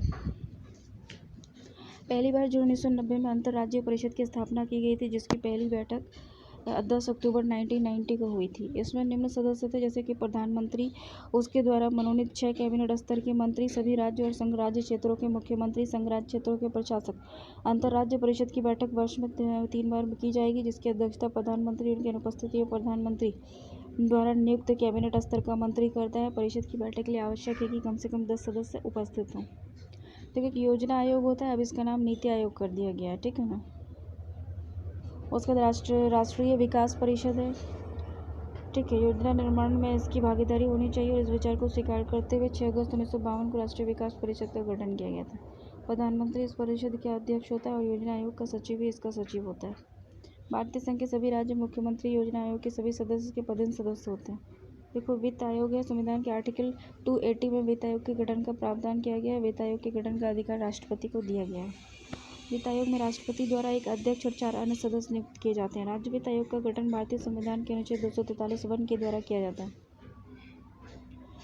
भारतीय संविधान के अब तक गठित वित्त आयोग, जैसे कि पहला 1951 में केसी नियोगी वित्त आयोग और विजय एल केलकर ने 2007 में वित्त आयोग। लोक सेवा आयोग देखो, भारत में सन 1919 में भारत सरकार अधिनियम के अधीन सर्वप्रथम 1926 में लोक सेवा आयोग की स्थापना की गई थी। लोक सेवा आयोग की स्थापना 1924 ईस्वी में विधि आयोग ने सिफारिश की थी। लोक सेवा आयोग के अध्यक्ष सदस्य की नियुक्ति राष्ट्रपति द्वारा की जाती है। संघ लोक सेवा आयोग के सदस्य की संख्या निर्धारित करने की शक्ति राष्ट्रपति के पास होती है। इसकी वर्तमान संख्या 10 है। संघ लोक सेवा आयोग के अध्यक्ष और सदस्यों की नियुक्ति 6 वर्ष के लिए की जाती है। यदि ये 6 वर्ष के अंदर 65 वर्ष की आयु पूरी कर लेते हैं तो वह पद की से मुक्त हो जाता है। राज्य लोक सेवा आयोग के अध्यक्ष और सदस्य की नियुक्ति राज्यपाल द्वारा की जाती है, परंतु इसे हटाने का अधिकार राज्यपाल को नहीं है। राज्य लोक सेवा आयोग के अध्यक्ष और सदस्य की नियुक्ति राज्यपाल के द्वारा की जाती है, परंतु इसे हटाने का अधिकार राज्यपाल को नहीं है। राज्य लोक सेवा आयोग के अध्यक्ष और सदस्य का कार्यकाल 6 वर्ष और 62 वर्ष की उम्र तक होता है। इन दोनों में से जो पहले पूरा हो उसी के तहत वे अवकाश ग्रहण करते हैं, परंतु उन्हें कार्यकाल के बीच उच्चतम न्यायालय के प्रतिवेदन पर कुछ अनिवार्यताओं पर संविधान के अनुच्छेद 317 के अंतर्गत राष्ट्रपति हटा सकता है। देखो, निर्वाचन आयोग है। ये संविधान के भाग 15 आर्टिकल 324 से 329 में निर्वाचन से संबंधित उपबंध किए गए हैं। निर्वाचन आयोग का जो गठन था ये मुख्य निर्वाचन आयुक्त और अन्य निर्वाचन आयुक्तों के साथ किया गया था। इसकी नियुक्ति राष्ट्रपति के द्वारा की जाती है। इसका जो वरीयता क्रम है निर्वाचन आयोग के मुख्य निर्वाचक आयुक्त का, वो सुप्रीम कोर्ट के, सर्वोच्च न्यायालय के जज, मुख्य न्यायाधीश के समान है। मुख्य चुनाव आयुक्त का कार्यकाल 6 वर्ष का और 65 वर्ष की आयु तक है। जो भी पहले हो तब तक होगा। चुनाव आयुक्त का कार्यकाल 6 वर्ष का। अन्य चुनाव आयुक्त, जैसे कि अन्य चुनाव आयुक्त होते हैं, उसका कार्यकाल 6 वर्ष का होता है। 62 वर्ष की आयु जो पहले पूरी हो तब तक रहता है। मुख्य चुनाव आयुक्त और अन्य चुनाव आयुक्तों को सर्वोच्च न्यायालय के न्यायाधीश के बराबर वेतन और भत्ते प्राप्त होते हैं। पहले चुनाव आयोग एक सदस्यीय आयोग था, ठीक है ना। पहले जो चुनाव आयोग था वो एक सदस्यीय आयोग था, परंतु अक्टूबर 1993 में 3 सदस्यीय आयोग बन गया। देखो, निर्वाचन आयोग का कार्य क्या क्या है कि चुनाव क्षेत्र का परिसीमन करना, मतदाता सूचियों को तैयार करना, विभिन्न राजनीतिक दलों को मान्यता प्रदान करना, उसके बाद राजनीतिक दलों को आरक्षित चुनाव प्रदान करना, चिन्ह प्रदान करना, चुनाव करवाना, राजनीतिक दलों के लिए आचार संहिता तैयार करना। निर्वाचन आयोग की स्वतंत्रता के लिए संवैधानिक प्रावधान भी किए गए हैं, जैसे कि निर्वाचन आयोग एक संवैधानिक संस्था है और इसका निर्माण संविधान में किया गया है। मुख्य चुनाव आयुक्त और अन्य चुनाव आयुक्त की नियुक्ति राष्ट्रपति करता है। मुख्य चुनाव आयुक्त महाभियोग जैसी प्रक्रिया से ही हटाया जा सकता है। मुख्य चुनाव आयुक्त का दर्जा सर्वोच्च न्यायालय के मुख्य न्यायाधीश के समान है। नियुक्ति के पश्चात मुख्य चुनाव आयुक्त अन्य चुनाव आयुक्तों की सेवा शर्तों में कोई अलाभकारी परिवर्तन नहीं किया जा सकता है। मुख्य चुनाव आयुक्त और अन्य चुनाव आयुक्तों का वेतन भारत की संचित नीति पर आधारित है। वर्तमान में मान्यता प्राप्त राष्ट्रीय राजनीतिक दल कौन कौन से हैं, जैसे कि भारतीय जनता पार्टी बीजेपी है, इसका चुनाव चिन्ह जो है वो कमल है। भारतीय राष्ट्रीय कांग्रेस है, इसका पंजा है। भारतीय साम्यवादी दल जो है हंसिया और बाली है। राष्ट्रीय कांग्रेस पार्टी जो है घड़ी है। बहुजन समाज पार्टी हाथी है, असम को छोड़कर। मार्क्सवादी साम्यवादी दल हंसिया, हथौड़ा और तारा है।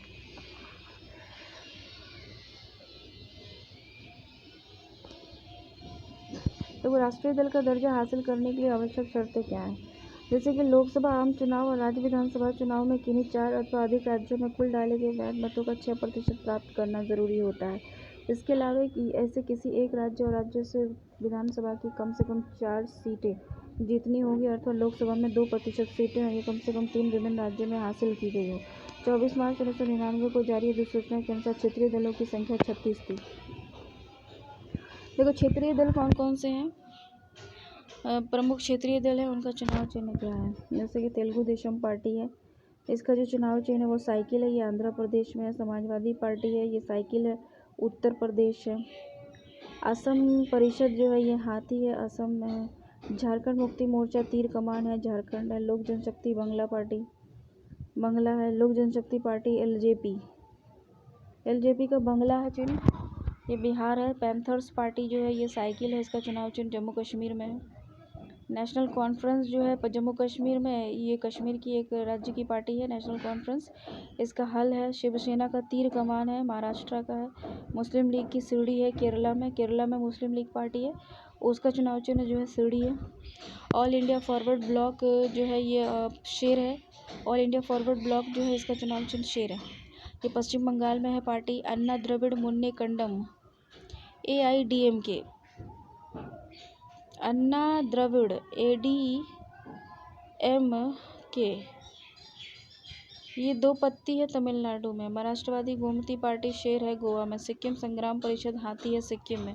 द्रविड़ मुन्ने कंडम है, ये उगता सूरज है तमिलनाडु पुदुचेरी में। नागालैंड पीपल्स काउंसिल है मुर्गा नागालैंड में। अकाली दल बादल तीर कमान है पंजाब। जनता दल यू है तीर है बिहार झारखंड। देखो, इलेक्ट्रॉनिक वोटिंग मशीन का प्रयोग करने वाला प्रथम राज्य जो था वो केरल था, ठीक है।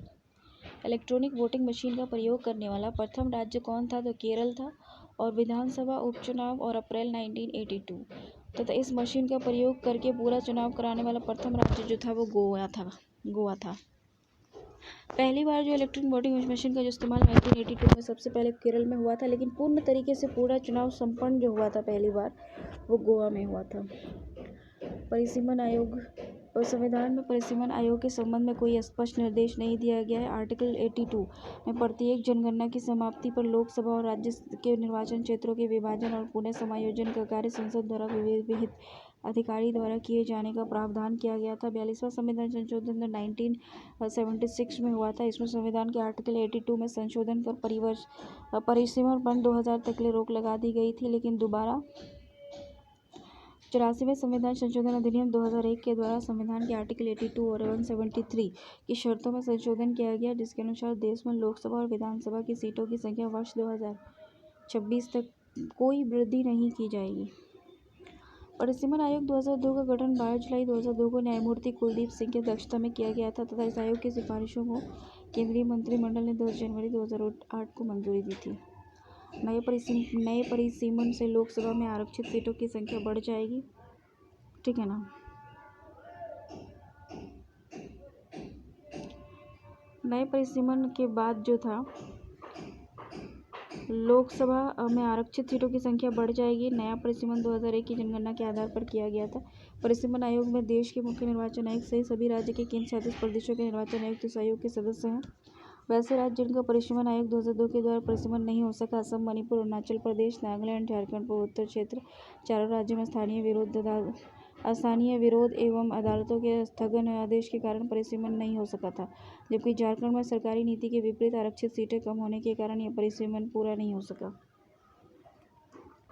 देखो, राज्यसभा संविधान के भाग 17 आर्टिकल 343। देखो, संविधान के भाग 17 और आर्टिकल 343 के अनुसार संघ की राज्यसभा हिंदी और लिपि देवनागरी की। संघ की जो राजभाषा है, देखो राजभाषा है, ठीक है, राजभाषा। संविधान के भाग 17 आर्टिकल 343 के अनुसार संघ की राजभाषा हिंदी और लिपि देवनागरी है। भारतीय संविधान के आर्टिकल 344 में राष्ट्रपति को राजभाषा से संबंधित कुछ विषयों में सलाह देने के लिए एक आयोग की नियुक्ति का प्रावधान किया गया है। राष्ट्रपति ने इस अधिकार का प्रयोग करते हुए 1955 में श्री BG खरे की अध्यक्षता में प्रथम राजभाषा आयोग का गठन किया। इस आयोग ने 1956 में अपना प्रतिवेदन दिया। संविधान की 8वीं अनुसूची के अनुसार निम्नलिखित भाषाओं को राजभाषाओं के रूप में मान्यता प्राप्त है, जो इस प्रकार है, जैसे कि असमिया बंगाली, गुजराती, हिंदी, कन्नड़, कश्मीरी, मलयालम, मराठी, उड़िया, पंजाबी, संस्कृत, सिंधी, तमिल, तेलुगु, उर्दू, कोंकणी, मणिपुरी, नेपाली, मैथिली, संथाली, डोगरी और बोडो। 1967 के संविधान में 21वें संशोधन के द्वारा सिंधी को 8वीं सूची में जोड़ा गया। 1992 में 71वें संविधान संशोधन द्वारा मणिपुरी, कोंकणी और नेपाली को 8वीं अनुसूची में जोड़ा गया। 92वां संविधान संशोधन जो हुआ था वो 2003 में हुआ था। इसके द्वारा संविधान की 8वीं अनुसूची में मैथिली, संथाली, डोगरी और बोडो भाषा को जोड़ा गया। राज्य की भाषा, ठीक है, राज्य की भाषा। संविधान के आर्टिकल 345 के अधीन प्रत्येक राज्य के विधानमंडल को यह अधिकार दिया गया है कि वह 8वीं अनुसूची के अंतर्गत भाषा में से किसी एक या अधिक को सरकारी कार्यों के लिए राज्य की सरकारी भाषा के रूप में अंगीकार कर सकता है। किंतु राज्यों के परस्पर संबंधों में तथा संघ और राज्यों के परस्पर संबंधों में संघ की राजभाषा को ही प्राधिकृत भाषा माना जाएगा।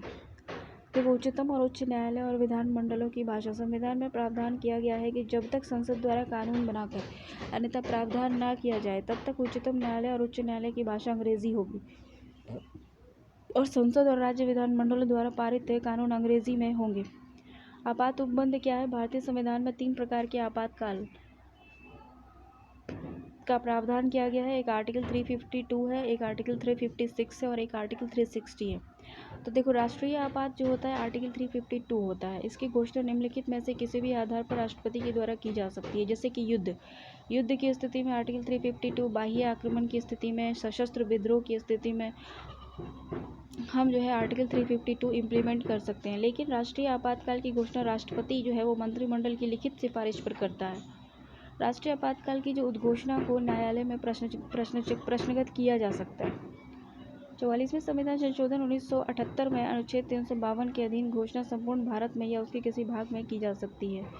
राष्ट्रीय आपात के समय राज्य सरकार निलंबित नहीं की जा सकती और अपितु वह संघ की कार्यपालिका के पूर्ण नियंत्रण में आ जाती है। राष्ट्रपति द्वारा की गई आपात की घोषणा 1 माह तक प्रवर्तन में रहती है और यदि इस दौरान उसे संसद के 2/3 बहुमत से अनुमोदित करवा लिया जाता है तो वह 6 माह तक प्रवर्तन में रहती है। संसद इसे पुनः एक बार में 6 महीने तक बढ़ा सकती है। यदि आपात की उद्घोषणा तब की जाती है जब लोकसभा का विघटन हो गया हो और लोकसभा का विघटन 1 माह के अंतर्गत आपात घोषणा का अनुमोदन किए बिना हो जाता है तो आपात उद्घोषणा लोकसभा की प्रथम बैठक की तारीख से 30 दिन के अंदर अनुमोदित होना चाहिए, अन्यथा 30 दिन के बाद ये प्रवर्तन में नहीं रहेगा। यदि लोकसभा साधारण बहुमत से प्राप्त उद्घोषणा को वापस लेने का प्रस्ताव पारित कर देती है तो राष्ट्रपति को उद्घोषणा वापस लेनी पड़ती है।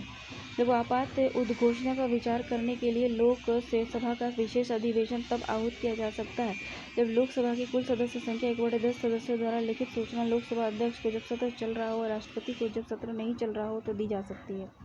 लेकिन लोकसभा अध्यक्ष राष्ट्रपति सूचना प्राप्ति के 14 दिन के अंदर लोकसभा का विशेष अधिवेशन बुला सकता है। आपातकाल की उद्घोषणा का प्रभाव क्या पड़ता है कि जब किसी संविधान के आर्टिकल 352 के अंतर्गत आपात की घोषणा होती है तो उसके प्रभाव क्या क्या होते हैं। तो सबसे पहले तो राज्य की जो कार्यपालिका शक्ति होती है वो संघीय कार्यपालिका के अधीन हो जाती है और संसद की जो विधायी शक्ति होती है वो राज्य सूची से संबद्ध विषयों पर कानून बनाने के लिए विस्तृत हो जाती है और संविधान के आर्टिकल 19 में जो भी फ्रीडम ऑफ स्पीच दिया हुआ था वो सब जो है स्थगित हो जाता है। आर्टिकल 19 पूरी तरह से स्थगित हो जाता है। राष्ट्रपति को यह अधिकार प्राप्त हो जाता है कि संविधान के आर्टिकल 20-21 में उल्लेखित अधिकारों के क्रियान्वयन के लिए न्यायपालिका की शरण लेने के अधिकार को स्थगित किया जा सकता है। आर्टिकल 352 के अधीन बाह्य आक्रमण के आधार पर आपात की प्रथम घोषणा चीनी आक्रमण के समय 26 अक्टूबर 1962 को की गई थी। ये घोषणा 10 जनवरी 1968 ईस्वी को वापस ले ली गई। दूसरी बार आपातकाल की घोषणा 13 दिसंबर 1971 को पाकिस्तान से युद्ध के समय हुई थी। ये भी बाह्य आक्रमण के आधार पर लिया गया था। तीसरी बार राष्ट्रीय आपात की घोषणा 26 जून 1975 को आंतरिक गड़बड़ी की आशंका के आधार पर जारी किया गया था। दूसरी और तीसरी उद्घोषणा को मार्च 1977 में वापस ले लिया गया था। राष्ट्र में राष्ट्रपति शासन अनुच्छेद 356 अनुच्छेद 356 के अधीन राष्ट्रपति किसी राज्य में यह असमाधान हो जाने पर कि राज्य में संवैधानिक तंत्र विफल हो गया है अथवा राज्य संघ को कार्यपालिका के किन्हीं निर्देशों का अनुपालन करने में असमर्थ है तो आपात स्थिति की घोषणा की जा सकती है। राज्य में आपात की घोषणा के बाद संघ न्यायिक कार्य छोड़कर राज्य प्रशासन के कार्य में हाथ में ले लेता है। देखो, राज्य में जो आपात की घोषणा की अवधि 2 मास होती है। इस अवधि के लिए संसद की अनुमति लेनी आवश्यक होती है, तब ये 6 माह की होती है और अधिकतम 3 वर्ष तक ये एक राज्य में परिवर्तित रह सकती है। इस अवधि के लिए संविधान में संशोधन करना पड़ेगा। सर्वप्रथम पंजाब राज्य में अनुच्छेद 356 का प्रयोग हुआ था 1951 में भार्गव मंत्रिमंडल के पतन के कारण।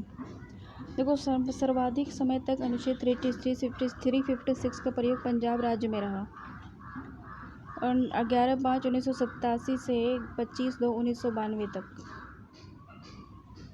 वित्तीय आपातकाल होता है आर्टिकल 360। आर्टिकल 360 के तहत वित्तीय आपात की घोषणा राष्ट्रपति द्वारा तब की जाती है जब उसे विश्वास हो जाए कि ऐसी स्थिति होने वाली है जिसके कारण भारत के वित्तीय स्थायित्व या साख को खतरा है। तो वित्तीय आपात की घोषणा 2 महीनों के भीतर संसद के दोनों सदनों में सम्मुख रखना और उनकी स्वीकृति प्राप्त करना आवश्यक होता है। वित्तीय आपात की घोषणा उस समय की जाती है जब लोकसभा विघटित हो तो महीने के भीतर राज्यसभा की स्वीकृति मिलने के उपरांत वह आगे भी लागू रहेगी, किंतु नवनिर्वाचित लोकसभा द्वारा इसकी प्रमुख बैठक के आरंभ से 30 दिन के भीतर ऐसी घोषणा की स्वीकृति आवश्यक है। राष्ट्रपति वित्तीय आपात की घोषणा को किस समय वापस ले सकता है? देखो, राष्ट्रपति को जो है ना शपथ कौन दिलाता है? मुख्य न्यायाधीश दिलाता है और त्यागपत्र उपराष्ट्रपति को दिया जाता है। उपराष्ट्रपति को शपथ कौन दिलाता है? तो राष्ट्रपति दिलाता है और शपथ त्यागपत्र जो है वो राष्ट्रपति को ही देता है। राज्यपाल जो होता है राज्य के उच्च न्यायालय के मुख्य न्यायाधीश उसको शपथ दिलाते हैं और राष्ट्रपति को ये अपना त्यागपत्र देता है। मुख्य न्यायाधीश जो होते हैं राष्ट्रपति इसको शपथ दिलाता है और राष्ट्रपति उसका त्यागपत्र लेता है। प्रधानमंत्री जो होते हैं राष्ट्रपति दिलाता है, राष्ट्रपति ही लेता है। लोकसभा अध्यक्ष जो होते हैं वो शपथ नहीं होता है बल्कि उपाध्यक्ष होता है। देखो, लोकसभा अध्यक्ष का शपथ नहीं होता है राष्ट्रपति के सामने, लेकिन उपाध्यक्ष होता है। उपाध्यक्ष के सामने ये अपना त्यागपत्र दे सकता है। देखो, वित्तीय आपातकाल का प्रभाव क्या होता है? देखो, उच्च न्यायालय के न्यायाधीश संघ राज्य सरकारें अधिकारियों के वेतन में कमी की जा सकती है। राष्ट्रीय आर्थिक स्थिति राष्ट्रपति आर्थिक दृष्टि से किसी भी राज्य सरकार को निर्देश दे सकता है। राष्ट्रपति को यह अधिकार प्राप्त होता है कि वे राज्य सरकारों को ये निर्देश दे कि राज्य के समस्त वित्त विधेयक उसकी स्वीकृति के बिना विधानसभा में प्रस्तुत किए जाएं। राष्ट्रपति केंद्र और राज्यों में धन संबंधी विभाजन के प्रावधानों में आवश्यक संशोधन कर सकता है। देखो, भारतीय संविधान में भारत के राष्ट्रीय चिन्ह कौन कौन से हैं? देखो, नेशनल सिंबल क्या है कि भारत का राष्ट्रीय प्रतीक सारनाथ स्थित अशोक के सिंह स्तंभ के शीर्ष भाग की अनुकृति है। भारत सरकार ने इसे 26 जनवरी 1950 को अपनाया था। प्रतीक के नीचे मुंडका उपनिषद में लिखा गया सूत्र सत्यमेव जयते देवनागरी लिपि का अंकित है। शासकीय कार्यों में प्रयोग में लाए जाने वाले राष्ट्रीय प्रतीक अलग अलग रंग के होते हैं। नीला राष्ट्रीय प्रतीक भारत के मंत्रियों द्वारा, लाल राष्ट्रीय प्रतीक राज्यसभा के सदस्यों के द्वारा, अधिकारियों के द्वारा, हरा राष्ट्रीय प्रतीक लोकसभा के सदस्यों के द्वारा उपयोग में लाया जाता है। नेशनल फ्लैग हो गया 3 पट्टी वाला तिरंगा है, गहरा केसरिया ऊपर, सफ़ेद बीच में और गहरा हरा नीचे। सफ़ेद पट्टी के बीच में नीले रंग का चक्र होता है जिसमें 24 तीलियां होती हैं। चौड़ाई का अनुपात 3:2 होता है। भारत में संविधान सभा ने राष्ट्र ध्वज का प्रारूप 22 जुलाई 1943 को अपनाया था। राष्ट्रीय ध्वज का केसरिया रंग जागृति, शौर्य तथा त्याग का, सफ़ेद रंग सत्य और पवित्रता का और हरा रंग जीवन समृद्धि का प्रतीक है। भारतीय ध्वज संहिता 2002 के अनुसार सभी भारतीय नागरिकों एवं निजी संस्थानों आदि को भी राष्ट्रीय ध्वज प्रदर्शन का अधिकार है। ठीक है ना?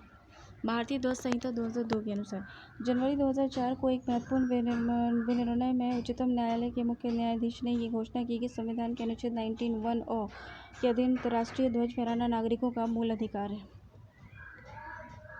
भारत के राष्ट्रीय ध्वज का पहली बार प्रदर्शन 14 अगस्त 1947 को मध्यरात्रि में हुआ था। नेशनल एंथम जो है रविन्द्रनाथ टैगोर द्वारा रचित जनगण मन को संविधान सभा ने 24 जनवरी 1950 को भारत का राष्ट्रगान स्वीकार किया। इसके गायन का समय 52 सेकेंड है तथा संक्षिप्त अवधि 20 सेकेंड है। इसमें किसकी प्रथम और अंतिम पंक्ति गाई जाती है। संक्षिप्त जो अवधि होती है वो 20 सेकेंड की होती है और उसमें जो है हमारे राष्ट्र गान का जो है प्रथम और अंतिम पंक्तियों को गाते हैं और ये सर्वप्रथम 27 दिसंबर 1911 को भारतीय कांग्रेस के कोलकाता अधिवेशन में गाया गया था। इसे रविन्द्रनाथ टैगोर ने 1912 में तत्वबोधिनी में भारत भाग्य विधाता शीर्षक से प्रकाशित किया था और 1919 में मॉर्निंग सॉन्ग्स ऑफ इंडिया के नाम से इसका अंग्रेजी में अनुवाद किया गया था 1919 में। राष्ट्रगान के वर्तमान संगीत में धुन को बनाने का श्रेय कैप्टन राम सिंह ठाकुर को जाता है। देखो, राष्ट्रगान के वर्तमान संगीत में धुन को बनाने का श्रेय जो है कैप्टन राम सिंह ठाकुर को जाता है। ये इंडियन नेशनल के सिपाही थे, ये INA के सिपाही थे। राष्ट्रीय गीत नेशनल सॉन्ग बंकिम चंद्र चटर्जी के उपन्यास आनंद मठ में इन्हीं के द्वारा रचित वंदे मातरम को राष्ट्र गीत के रूप में 26 जनवरी 1950 को स्वीकार किया गया था। इसे सर्वप्रथम 1896 में भारतीय राष्ट्रीय कांग्रेस के अधिवेशन रहीमतुल्लाह सयानी में गाया गया था। इस गीत को गाने का समय 1 मिनट 5 सेकेंड है और किसी भी व्यक्ति को राष्ट्रीय गीत गाने के लिए बाध्य नहीं किया जा सकता। भारतीय संसद के अधिवेशन का प्रारंभ जनगण मन और समापन वंदे मातरम के गायन से होता है। भारतीय संसद का जो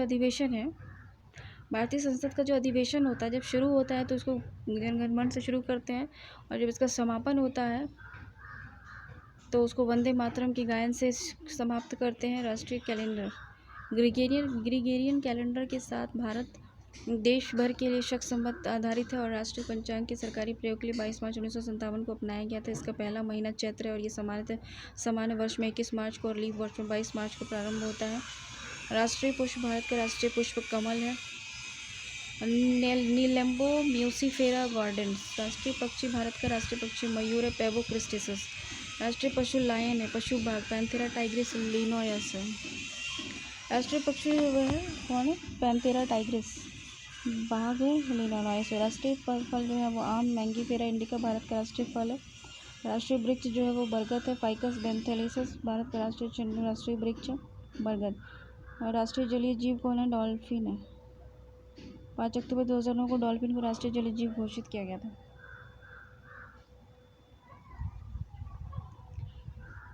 देखो इसमें क्या कहता है ना, संसद की वित्तीय समितियां, प्राक्कलन समिति, लोक लेखा समिति का मुख्य कार्य क्या है? इस समिति के निम्न कार्य क्या हैं? कुछ अन्य समितियां, उसका कार्य क्या है? नियमित प्रोन्नति की समिति का कार्य क्या है? देखो पंचायती राज व्यवस्था आ जाता है।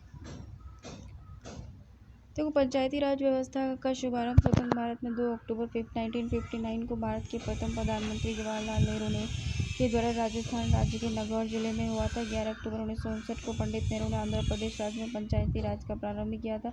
73वां संविधान संशोधन अधिनियम जो है ये पंचायती राज से संबंधित है। इसके द्वारा संविधान के भाग 9 में आर्टिकल 243 क से 9 तक का अनुसूची 11 का प्रावधान किया गया था।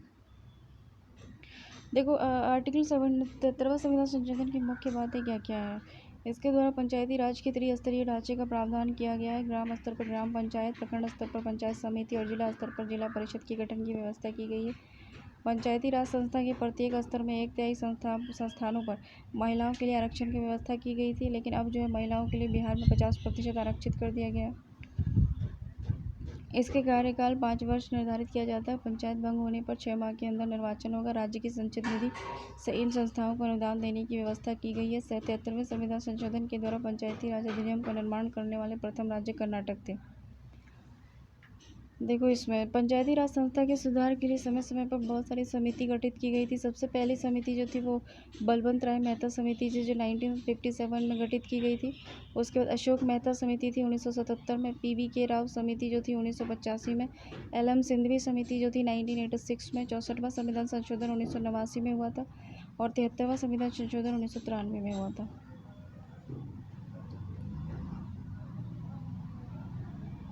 चौहत्तरवां संविधान संशोधन देखो 74वां संविधान संशोधन नगर पालिकाओं से संबंधित है।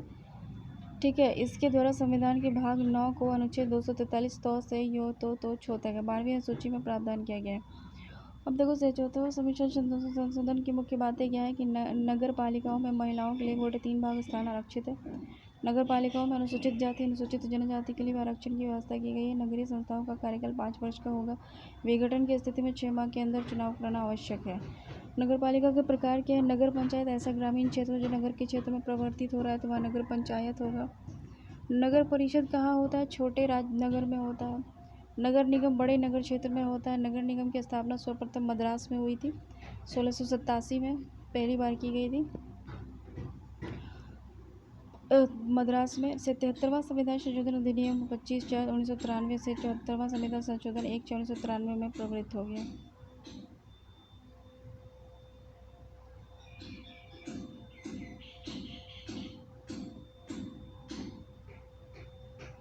Consolidated fund of India contingency हो गया। आपातकालीन चर्चाएं भी होती हैं। विनियोग विधेयक, लेखानुदान भी होता है, फाइनेंस बिल भी होता है, बजट सत्र भी होता है, सामूहिक उत्तरदायित्व भी होता है, कटौती भी होता है।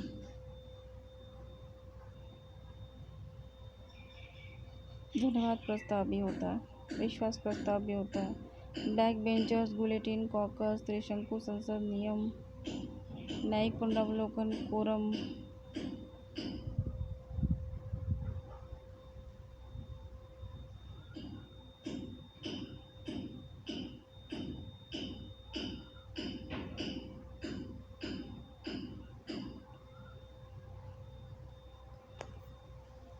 देखो इसमें क्या है ना कि त्रिशंकु होता है विश्वास प्रस्ताव हो गया बहुमत का समर्थन प्राप्त होने से। देखो बहुमत का समर्थन प्राप्त होने से संदेह होने की स्थिति में सरकार द्वारा लोकसभा में विश्वास प्रस्ताव लाया जाता है। इस प्रस्ताव का उद्देश्य सिद्ध करना होता है कि सदन का बहुमत किसके साथ है। विश्वास प्रस्ताव के पारित न होने की दिशा में सरकार को त्यागपत्र देना आवश्यक हो जाता है। एक बैक बेंचर होता है सदन में आगे के स्थान प्राय मंत्री और संसदीय संधियों तथा विरोधी दल के नेताओं के लिए आरक्षित होता है और गैर सरकारी सदस्य के लिए पीछे का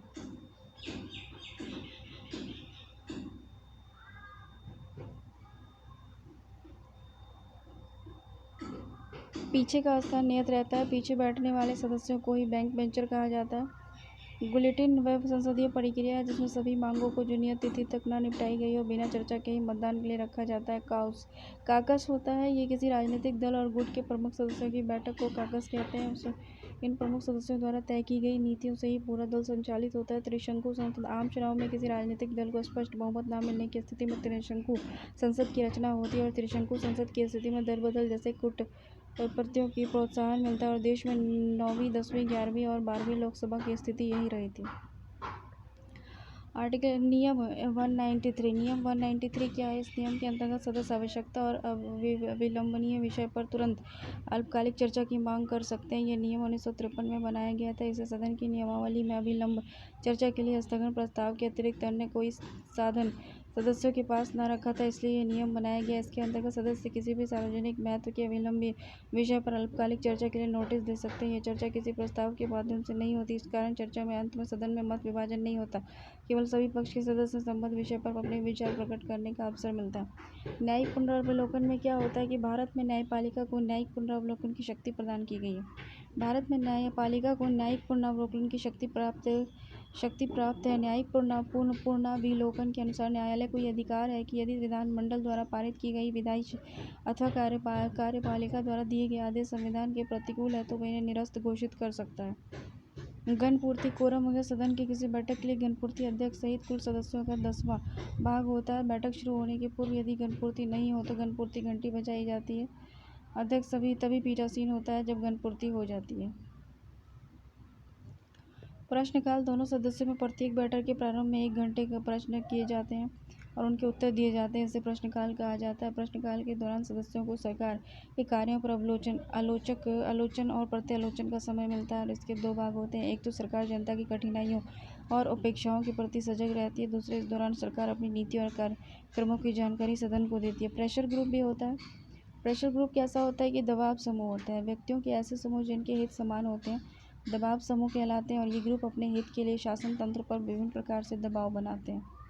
पंगु सत्र होता है, ठीक है ना, ये विधानमंडल के कार्यकाल की समाप्ति और दूसरे विधानमंडल के कार्यकाल की शुरुआत के बीच के काल में संपन्न होने वाले सत्र को पंगु सत्र कहा जाता है। ये व्यवस्था केवल अमेरिका में है। सचेतक राजनीतिक दल में अनुशासन बनाए रखने के लिए सचेतक की नियुक्ति प्रत्येक संसदीय दल द्वारा की जाती है। किसी भी विषय पर विशेष मतदान होने की स्थिति में सचेतक अपने दल के सदस्य को मतदान विषय निर्देश देता है और सचेतक के निर्देशन के विरुद्ध मतदान करने वाले सदस्य के विरुद्ध दल बदल निरोधक कानून के अंतर्गत कार्रवाई की जाती है। संविधान के अंदर कुछ महत्वपूर्ण आर्टिकल्स हैं, ठीक है। आर्टिकल पहला जो है ये घोषणा करता है कि भारत राज्यों का संघ है। आर्टिकल 3 जो है वो संसद के विधि के दौरान नए राज्य बना सकती है और पहले के अवस्थित राज्यों और क्षेत्रों और नामों में परिवर्तन कर सकती है। आर्टिकल 5 में क्या है कि संविधान के आरंभ होने के समय भारत में रहने वाले वे सभी व्यक्ति जहाँ नागरिक होंगे जिनका जन्म भारत में हुआ हो, उनके पिता या माता भारत के नागरिक हो या संविधान के आरंभ के समय से भारत में रह रहे हों। आर्टिकल 53 में क्या होता है कि संघ की कार्यपालिका संबंधी शक्ति राष्ट्रपति में निहित होती है। आर्टिकल 64 में क्या होता है कि राष्ट्रपति राज्यसभा का बधिन अध्यक्ष होता है। आर्टिकल 74 एक मंत्री परिषद होगी जिसके शीर्ष पर प्रधानमंत्री रहेगा, जिसकी सहायता एवं सुझाव के आधार पर राष्ट्रपति अपने कार्य संपन्न करेगा। राष्ट्रपति मंत्री परिषद के लिए किसी सलाह के पुनर्विचार को आवश्यक समझ सकता है, पर पुनर्विचार के पश्चात दी गई सलाह के अनुसार वह कार्य करेगा। इससे संबंधित किसी विवाद की परीक्षा किसी न्यायालय में नहीं की जाएगी। अनुच्छेद 76 राष्ट्रपति द्वारा महान्यायवादी की नियुक्ति की जाएगी। आर्टिकल 78 प्रधानमंत्री का यह कर्तव्य होगा कि वह देश के प्रशासनिक तथा विधायी मामले और मंत्रिपरिषद के निर्णयों के संबंध में राष्ट्रपति को सूचना दें यदि राष्ट्रपति इस प्रकार की सूचना प्राप्त करना आवश्यक समझे। आर्टिकल 86 में क्या है, आर्टिकल 86 में है कि इसके अंतर्गत राष्ट्रपति द्वारा संसद को संबोधित करने और संदेश भेजने के अधिकार का उल्लेख है।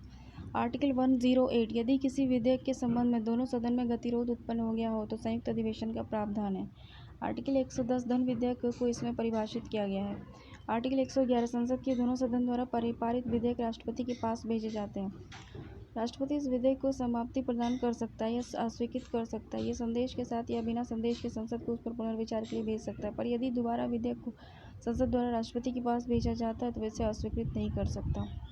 आर्टिकल 112 प्रत्येक वित्तीय वर्ष हेतु राष्ट्रपति द्वारा संसद के समक्ष बजट जो है वो पेश किया जाएगा। प्रत्येक वित्तीय वर्ष हेतु राष्ट्रपति द्वारा संसद के समक्ष बजट पेश किया जाएगा। और आर्टिकल 123 संसद के अवकाश में राष्ट्रपति को अध्यादेश जारी करने का अधिकार है। आर्टिकल 124 इसके अंतर्गत सर्वोच्च न्यायालय के गठन का प्रावधान है। आर्टिकल 129 सर्वोच्च न्यायालय एक अभिलेख न्यायालय है। आर्टिकल 148 में क्या होता है कि नियंत्रण और महालेखा परीक्षक की नियुक्ति राष्ट्रपति के द्वारा की जाती है। आर्टिकल 163 में क्या होता है कि राज्यपाल के कार्यों में सहायता और सुझाव देने के लिए राज्य में एक मंत्रिपरिषद एवं उसके शीर्ष पर मुख्यमंत्री होगा। वह राज्यपाल के स्वयं विवेक संबंधी कार्यों में वह मंत्रिपरिषद सुझाव देने के लिए बाध्य नहीं होगा। आर्टिकल 169 राज्यों में विधान परिषद की रचना एवं उनकी समाप्ति विधानसभा द्वारा बहुमत से पारित प्रस्ताव और संसद द्वारा इसकी स्वीकृति से संभव होता है। आर्टिकल 200 में क्या है? राज्य की विधायिका द्वारा पारित विधेयक राज्यपाल के समक्ष प्रस्तुत किए जाएंगे और वह इस पर अपनी सहमति दे सकता है, इसे अस्वीकृत कर सकता है। वह इस विधेयक को संदेश के साथ बिना संदेश के पुनर्विचार हेतु विधायिका को पास भेज सकता है। वह पुनर्विचार के बाद दोबारा विधेयक पर आने पर वह अस्वीकृत नहीं कर सकता है। इसके अतिरिक्त यह विधेयक को राष्ट्रपति के पास विचार के लिए भेज सकता है। देखो आर्टिकल 213 राज्य विधायिका के सत्र में नहीं रहने पर राज्यपाल अध्यादेश जारी करता है। आर्टिकल 214 सभी राज्यों के लिए उच्च न्यायालय की व्यवस्था होगी। आर्टिकल 226 मूल अधिकारों के प्रवर्तन के लिए उच्च न्यायालय को लेख जारी करने की शक्ति है। अनुच्छेद 233 जिला न्यायाधीश की नियुक्ति राज्यपाल द्वारा उच्च न्यायालय के परामर्श से की जाएगी। जिला न्यायाधीश की जो नियुक्ति होती है वो राज्यपाल के द्वारा उच्च न्यायालय के परामर्श से की जाएगी। आर्टिकल 235 उच्च न्यायालय का नियंत्रण अधीनस्थ कार्यालय पर रहेगा। अनुच्छेद 239 केंद्र शासित प्रदेशों का प्रशासन राष्ट्रपति द्वारा होगा। वह यदि उचित समझे तो बगल के किसी राज्य के राज्यपाल को उसके प्रशासन का दायित्व सौंप सकता है। ये एक प्रशासक की नियुक्ति कर सकता है। देखो आर्टिकल 245 संसद संपूर्ण देश या उससे किसी हिस्से के लिए राज्य विधान पालिका एवं राज्य से किसी हिस्से के लिए कानून बना सकती है। आर्टिकल 248 विधि निर्माण संबंधी अपशिष्ट शक्ति संसद में निहित है। आर्टिकल 249 राज्यसभा विशेष बहुमत के द्वारा राज्य सूची के किसी विषय पर लोकसभा को 1 वर्ष के लिए कानून बनाने के लिए अधिकृत कर सकती है, यदि वैसे राष्ट्रहित में आवश्यक समझे। आर्टिकल 262 के अंतर्राष्ट्रीय नदियों और नदी घाटों के जल के वितरण और इंधन से संबंधित विवादों के लिए संसद विधि द्वारा निर्णय कर सकती है। अनुच्छेद 263 केंद्र राज्य संबंधों में विवादों का समाधान करने और परस्पर सहयोग के क्षेत्र के विकास उद्देश्य से राष्ट्रपति एक अंतर्राष्ट्रीय परिषद की स्थापना कर सकता है। अनुच्छेद 266 भारत की संचित निधि उसमें सरकार की सभी मौद्रिक अवशिष्ट एकत्रित रहेगी। विधि सम्मत प्रक्रिया के बिना इससे कोई भी राशि नहीं निकाली जा सकती। आर्टिकल 267 संसद विधि द्वारा एक आकस्मिक निधि स्थापित कर सकती है जिसमें अकस्मात उत्पन्न परिस्थिति के लिए राशि एकत्रित की जाएगी। आर्टिकल 275 केंद्र द्वारा राज्यों को सहायक अनुदान दिए जाने का प्रावधान है। देखो आर्टिकल 75 में क्या होता है कि केंद्र जो है वो राज्यों को सहायक अनुदान प्रदान किए जाने का प्रावधान है। आर्टिकल 280 राष्ट्रपति हर 5वें वर्ष एक वित्त आयोग की स्थापना करेगा जिसमें अध्यक्ष के अतिरिक्त 4 अन्य सदस्य होंगे जो राष्ट्रपति के पास केंद्र और राज्यों के बीच करों के वितरण के संबंध में अनुशंसा करेंगे। अनुच्छेद 300 को राज्य किसी भी व्यक्ति को उसकी संपत्ति से वंचित नहीं कर सकता। पहले ये प्रावधान मूल अधिकारों की अंतर्गत था, पर संविधान के 44वें संशोधन 1978 के द्वारा इसे अनुच्छेद 300 क में एक समान वैधानिक कानूनी अधिकार के रूप में अवस्थित किया गया है। अनुच्छेद 312 में क्या है कि राज्यसभा विशेष बहुमत के द्वारा नई अखिल भारतीय सेवाओं की स्थापना की अनुशंसा कर सकती है। आर्टिकल 315 संघ एवं राज्यों के लिए एक लोक सेवा आयोग की स्थापना की जाएगी। अनुच्छेद 324 चुनाव के पर्यवेक्षण निर्देशन नियंत्रण संबंधी समस्त शक्ति चुनाव आयोग में निहित होगी। आर्टिकल 326 लोकसभा और विधानसभाओं के चुनाव और व्यस्त मताधिकार के आधार पर होंगे। आर्टिकल 331 अंगल भारतीय समुदाय के लोगों का राष्ट्रपति द्वारा लोक सेवा में मनोनयन संभव है यदि वह समझे कि उनका उचित प्रतिनिधित्व नहीं है। आर्टिकल 332 में क्या है कि अनुसूचित जाति और जनजाति और विधानसभाओं के आरक्षण का प्रावधान है। यानी कि आर्टिकल 332 में क्या है कि अनुसूचित जाति यानी SC ST का जो है विधानमंडल में आरक्षण उनकी जनसंख्या के अनुपात में। आर्टिकल 333 अंगल भारतीय समुदाय के लोगों का विधानसभाओं में मनोनयन। आर्टिकल 335 SC ST और पिछड़े वर्गों के लिए विभिन्न संस्थाओं विभिन्न सेवाओं में पदों पर आरक्षण का प्रावधान। आर्टिकल 335। आर्टिकल 343 संघ की आधिकारिक भाषा देवनागरी लिपि में लिखी गई हिंदी होगी। आर्टिकल 347 में क्या, यदि किसी राज्य में पर्याप्त संख्या में लोग किसी भाषा को बोलते हैं और इसकी आकांक्षा है कि उनके द्वारा बोली जाने वाली भाषा को मान्यता दी जाए तो इसकी अनुमति राष्ट्रपति दे सकता है। आर्टिकल 351 ये संघ का कर्तव्य होगा कि वह हिंदी भाषा का प्रसार और उत्थान करे, क्योंकि भारत की मिश्रित संस्कृति के सभी अंगों के लिए अभिव्यक्ति का माध्यम बने। और आर्टिकल 352 क्या है, राष्ट्रपति द्वारा आपात स्थिति की घोषणा यदि वह समझता है कि भारत या उसके किसी अन्य भाग की सुरक्षा युद्ध, बाह्य आक्रमण या सैन्य विद्रोह के फलस्वरूप खतरे में है। आर्टिकल 356 यदि किसी राज्य के राज्यपाल के द्वारा राष्ट्रपति को ये रिपोर्ट दी जाए कि उस राज्य में संवैधानिक तंत्र असफल हो गया है, वहाँ राष्ट्रपति शासन लागू किया जा सकता है। आर्टिकल 360 यदि राष्ट्रपति ये समझता है कि भारत या उसके किसी भाग की वित्तीय स्थिरता साख खतरे में है तो वह वित्तीय आपात स्थिति की घोषणा कर सकता है। आर्टिकल 365 में क्या है कि यदि कोई राज्य केंद्र द्वारा भेजे गए किसी कार्यकारी निर्देश का पालन करने में असफल रहता है तो राष्ट्रपति द्वारा ये समझा जाता है कि उस राज्य में संविधान तंत्र के अनुरूप प्रशासन चलाने की स्थिति नहीं है और वहाँ राष्ट्रपति शासन लागू किया जा सकता है। आर्टिकल 368 में क्या है, इसमें संविधान संशोधन का अधिकार दिया गया है संसद को। आर्टिकल 368 में क्या है कि संसद को संविधान के किसी भाग का संशोधन करने का अधिकार दिया गया है। और आर्टिकल 370 को तो समाप्त कर दिया गया है। आर्टिकल 371 कुछ राज्यों के विशेष क्षेत्र के विकास के लिए राष्ट्रपति बोर्ड स्थापित करता है, जैसे महाराष्ट्र, गुजरात, नागालैंड, मणिपुर। आर्टिकल 394 को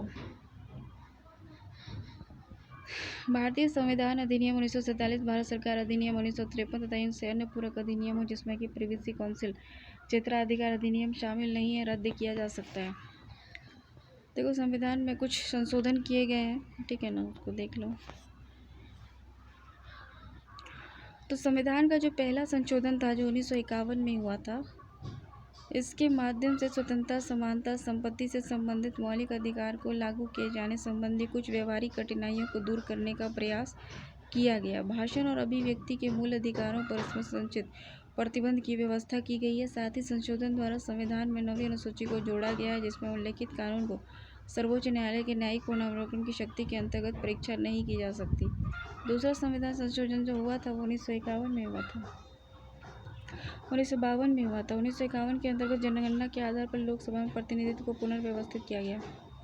तीसरा संविधान संशोधन जो था वो 1954 में हुआ था। इसके अंतर्गत 7वीं अनुसूची को समवर्ती सूची में 33वीं प्रविष्टि के स्थान पर खाद्यान्न या पशुओं के लिए चारा, कच्चा कपास, जूट आदि में रखा गया। इसके उत्पादन एवं आपूर्ति को लोकहित को समझने पर सरकार उस पर नियंत्रण लगा सकती है। चौथा संशोधन 1955 में हुआ था। इसके अंतर्गत व्यक्तिगत संपत्ति को लोकहित के राज्य द्वारा हस्तांतरित किए जाने की स्थिति में न्यायालय उसकी क्षतिपूर्ति के संबंध में परीक्षा नहीं कर सकता। छठा संशोधन 1956 में हुआ था। ये संशोधन 7वीं अनुसूची में संघ सूची में परिवर्तन कर अंतर्राज्यीय बिक्री कर के अंतर्गत कुछ वस्तुओं पर केंद्र को कर लगाने का अधिकार देता है। देखो, 7वां संशोधन जो हुआ था 1956 में हुआ था। इस संशोधन के द्वारा भाषाई आधार पर राज्यों का पुनर्गठन किया गया, जिसमें पहले की 3 श्रेणियों में राज्य के वर्गीकरण को समाप्त करते हुए राज्य और केंद्र शासित प्रदेश और उन्हें विभाजित किया गया। साथ ही उनके अनुरूप केंद्र राज्य की विधान पालिकाओं में सीटों का पुनर्व्यवस्थित किया गया। 8वां संशोधन जो हुआ था 1959 में हुआ था। इसके अंतर्गत केंद्र और राज्य के निम्न सदनों में अनुसूचित वर्षों के लिए अर्थात 1970 तक बढ़ा दिया गया। 9वां संशोधन जो हुआ था 1960 में हुआ था। इसके द्वारा संविधान की प्रमुख अनुसूची में परिवर्तन करके भारत और पाकिस्तान के बीच 1958 की संधि की शर्तों के अनुसार बेरूबाड़ी, खुलना आदि क्षेत्र पाकिस्तान को दे दिए गए थे। 1958 में संधि शर्तों के अनुसार बेरूबाड़ी जो स्थान था, बेरूबाड़ी और खुलना, ये सब क्षेत्र पाकिस्तान को दे दिए गए 9वें संशोधन में। 10वें संशोधन में क्या हुआ था 1961 में? इसके अंतर्गत भूतपूर्व पुर्तगाली अंत क्षेत्र दादर नगर हवेली को भारत में शामिल कर उन्हें केंद्र शासित प्रदेश का दर्जा दिया गया था। 11वीं अनुसूची 1961 में हुई थी। इसके अंतर्गत उपराष्ट्रपति के निर्वाचन के प्रावधानों में परिवर्तन कर इसके संदर्भ में दोनों सदनों के संयुक्त अधिवेशन को बुलाया गया। साथ ही ये भी निर्धारित किया गया कि निर्वाचन मंडल के पद की रिक्तता के आधार पर राष्ट्रपति उपराष्ट्रपति के निर्वाचन को चुनौती नहीं दी जा सकती। 12वां संशोधन 1962 में हुआ था। इसके अंतर्गत संविधान की प्रथम अनुसूची में संशोधन कर गोवा दमन दीव को भारत के केंद्र शासित प्रदेश के रूप में शामिल किया गया। 13वां जो हुआ था 1962 में हुआ था। इसके अंतर्गत नागालैंड के संबंध में विशेष प्रावधान अपनाकर उसे एक राज्य का दर्जा दे दिया गया। 14वां संशोधन 1963 में हुआ था। इसके द्वारा केंद्र शासित प्रदेश के रूप में पुदुचेरी को भारत में शामिल किया गया और साथ ही इसके द्वारा हिमाचल प्रदेश, मणिपुर, त्रिपुरा, गोवा, दमन दीव, पुदुचेरी केंद्र शासित प्रदेशों में विद्यमान पालिका और मंत्रिपरिषद की स्थापना की गई। विधान पालिका और मंत्रिपरिषद की स्थापना की गई। 15वां संशोधन 1963 में हुआ था। इसके अंतर्गत उच्च न्यायालय के न्यायाधीशों की सेवानिवृत्ति की नियुक्ति से संबंधित प्रावधान किए गए, जो 60 वर्ष से बढ़ाकर 62 वर्ष हो गई थी। 16वां संशोधन जो हुआ था, इसके द्वारा देश की संप्रभुता अखंडता के हित में मूल अधिकारों पर कुछ प्रतिबंध लगाने के प्रावधान रखे गए थे। साथ ही तीसरी अनुसूची में भी परिवर्तन कर शपथ ग्रहण के अंतर्गत मैं भारत की स्वतंत्रता और अखंडता को बनाए रखूंगा जोड़ा गया। देखो 16वां संविधान संशोधन जो हुआ था, 16वां संविधान संशोधन 1963 में, इसके द्वारा क्या हुआ था कि देश की संप्रभुता और अखंडता के हित में मूल अधिकारों पर एक प्रतिबंध लगाया गया था। प्रतिबंध लगाने के प्रावधान रखे गए थे और साथ ही तीसरी अनुसूची में भी परिवर्तन कर शपथ ग्रहण जो होता है, शपथ ग्रहण के अंतर्गत में जो मैं भारत की स्वतंत्रता और अखंडता को बनाए रखूंगा शब्द जोड़ा गया। 17वां संशोधन जो हुआ था वो 1964 में हुआ था। इससे संपत्ति के अधिकारों में और भी संशोधन करते हुए कुछ अन्य भूमि सुधार प्रावधानों को नवी अनुसूची में रखा गया, जिसकी वैधता की परीक्षा सर्वोच्च न्यायालय द्वारा नहीं की जा सकती थी। 18वां संशोधन हो गया 1966। इसके अंतर्गत पंजाब का भाषाई आधार पर पुनर्गठन करते हुए पंजाबी भाषी क्षेत्रों को पंजाब और हिंदी भाषी क्षेत्र को हरियाणा के रूप में गठित किया गया। परिवर्तन के आधार पर हिमाचल प्रदेश को दे दिए गए और चंडीगढ़ को केंद्र शासित प्रदेश बनाया गया। 19वीं संशोधन 1966 के अंतर्गत चुनाव आयोग के अधिकारों में परिवर्तन किया गया और उच्च न्यायालय को चुनाव याचिकाएं सुनाने का अधिकार दिया गया। 20वां संशोधन 1966। इसके अंतर्गत अनियमितता के आधार पर नियुक्त कुछ जिला न्यायाधीशों की नियुक्ति को वैधता प्रदान की गई। 21वां संशोधन 1967 में हुआ था। इसके द्वारा सिंधी भाषा को संविधान की 8वीं अनुसूची के अंतर्गत 15वीं भाषा के रूप में शामिल किया गया।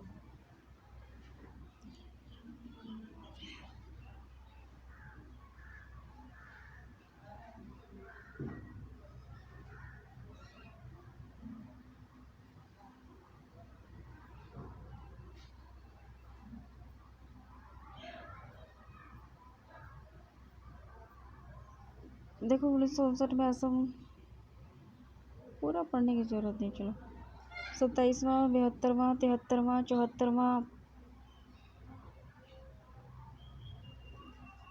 75वां, 76वां, 75वां